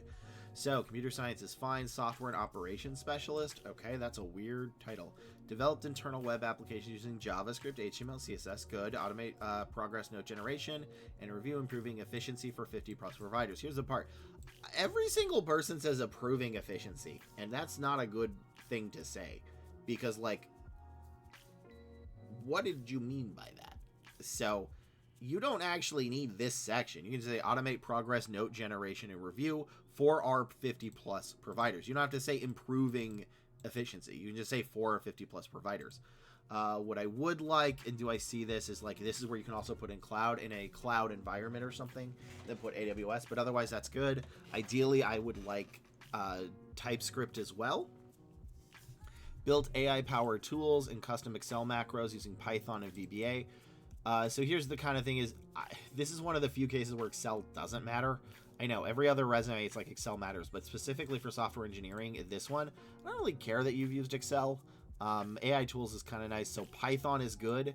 So ideally what I have is I would sort of bunch that together with this. It's like developed internal web applications using Python, JavaScript, HTML, and CSS. VBA could be, but I haven't seen that be used in a bit. So maintained IT infrastructure and collaboration. I don't like the word, like, how did you maintain it, though? That's what I really care about. With clinical and administrative workflow improvement. That's okay, but again, cross-functional. So, supported insurance billing. So, remember, what I'm going to be looking for is about 75% of this. With the, where is the SQL, which is what I do want to see. I do want to see cloud if you have it. I know not everybody has cloud, but it's a giant plus. Where's API? Where's REST? So, it's also possible that you didn't do that here. Because a software and operations specialist is a nonsense title. You are able to change your job title. I want to be clear. The way you do it is you change it to something that makes the most sense for what you did. If you were a full stack dev, then you put full stack. If you were back end, you put back end. And what happens is during the interview, you say, if you can say with utmost confidence and truth, my official title was software and operations specialist. That was the internal title, but externally, and even my boss and a couple of other people just called us a full stack dev. So I just put that there. That's okay. People are not going to get mad at that. As long as it's actually true. Like if you were like a recruiter and you're like, yeah, you know, I put full stack developer when you only inputted a copy paste command on an Excel sheet, then you're lying. But as long as you can say that in an interview with confidence, that's okay, because there are internal company titles do not necessarily always imply external company titles. Sometimes they are very different. And I personally have posted jobs with an external title that was different than an internal title. And I just told the candidate that during the interview. I said, your official title is blank, but honestly, that everybody just calls you a Y. So, developed a full stack wellness web app using Python. Good. Streamlit. Don't care. Integrating OpenAI. It's a bonus, but not necessary. OpenWeather's API. I don't need to know OpenWeather. I just need to know API to generate personalized weather workout based device. So yeah, you have a couple of extra stuff here. Architected a scalable backend. Good with BigQuery. I don't think I care about BigQuery on Google Cloud Platform, GCP. That is good. To manage user workouts, posts, and activities. Implemented CI using GCP tools. And okay, so yeah, these are good. I think the order of these is a little bit off. So I am missing TypeScript. I think what you really should do is probably A, change the title, and B, just have this be a single line. Normally you want a minimum of 3, but in this thing you could just say professional experience, developed internal web applications using JavaScript, HTML, CSS, and Python, because it doesn't look like you have any other relevant experience there. And then that'll be it for that. And then you can move directly into your projects where you actually have some really good stuff, where you kind of want to showcase the cloud real early in the first sentence, because that's going to be important. And then I am missing TypeScript, but the rest of this I think I actually find. So is this a bad resume? No, I think it's just you have too much here. I know that has Python, but that's the only other keyword I care about. So basically we need to have more of the keywords up front. You have a couple of extra stuff that I don't care about, but overall the formatting is fine. I just want to give you the best chance you can. And you really want to showcase the cloud earlier, because the cloud is pretty big. It's a big bonus to have that. So that's it for this review. Let's go to the next resume. R32 Polar, hey, welcome. What's good if I ask, what's one of the best engineering majors to actually take if it's possible? Answer. So, you cannot answer that by the specific, for the specific reason that by the time you graduate, that answer may have changed. So that personally is why I don't like answering that question of what is the best X to take, is because unless you can change in the next 2 to 3 months, the answer is going to be irrelevant by the time you are actively in the job market. Because if you would have asked me 3 years ago, what's a great degree, I'd say CS. And now it's in the toilet. If you would have asked me before, I would have said, maybe mechanical engineering was oversaturated in 2017.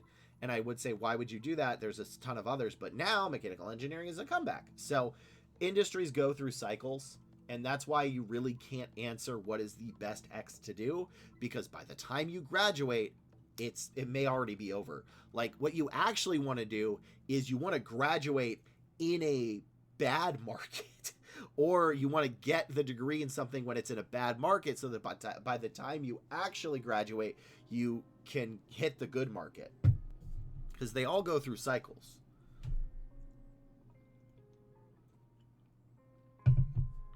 So I know that's probably not what you want to ask or want to have answered, but it's the best thing I can do. Because again, it's like, it'll just be, I every time I see people, like I did this with the hopes of a ton of jobs and then crushed. Because accounting, what, like you had 1,000 accountants everywhere. Now accountants are a hot commodity. So what usually happens is, this is the wave, right? You see that this is across most industries, is a company needs more of X. All right. So everybody goes into that whatever that is. So let's just say software engineer. So everybody becomes a software engineer.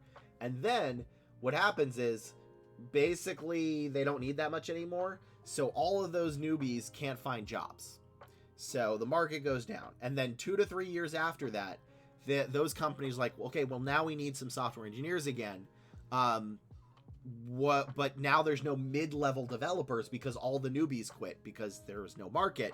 So then their salary gets increased and it's a hot market until the whole thing starts again.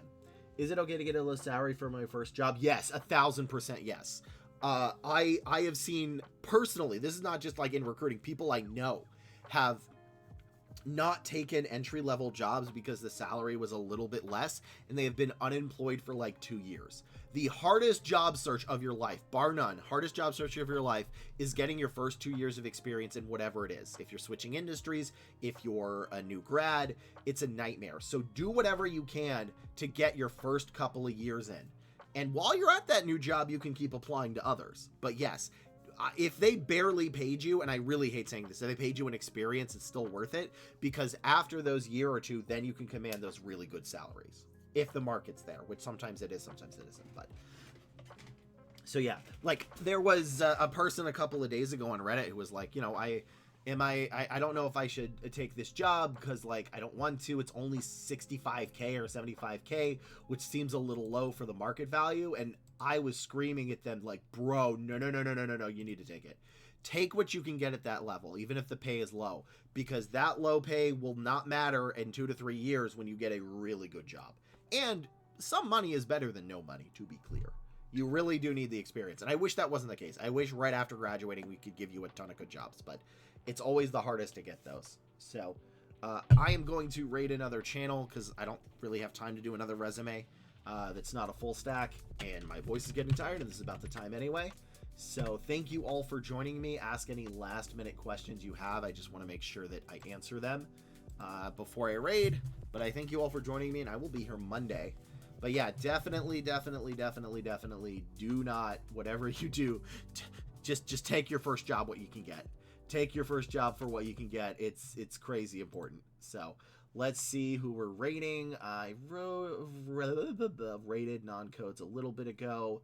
Let's see. Mayo is cool. I don't know who this is. Let's do this guy. I don't know who he is. He seems cool. All right. And yeah, just double checking. There's no, what are the best things to put into a resume for a fresh grad? It's the keywords depending on it. It's not an internship. So for fresh grad, you want to make sure you put the keywords for whatever that is. You need to show you've used it enough. So, that's, I can't tell you without what the actual thing is, but those are going to be the keywords. So the best, like there is no singular, like if I put in this, a recruiter's going to notice me, senpai. It doesn't work like that. You really need to have the keywords, and the keywords are going to change based on the jobs in the industry and sometimes the skill level. I'll be honest, usually the skill level doesn't change the keywords. They just want more of it. So it really depends on what you're going for. If you're going for full stack, you need a little bit different than if you're going for a mechanical engineer. But unfortunately, there is no secret sauce that if a recruiter sees, they're like, aha, they broke the code. But truthfully, most resumes don't have what we need. So if you have like 75% of the keywords, we're good. So let's raid. And a 2 and a 3 and a 1. No worries. Awesome. Good. I will stay safe, and I will see you all on Monday. And away we go. Wah! Thank you for joining.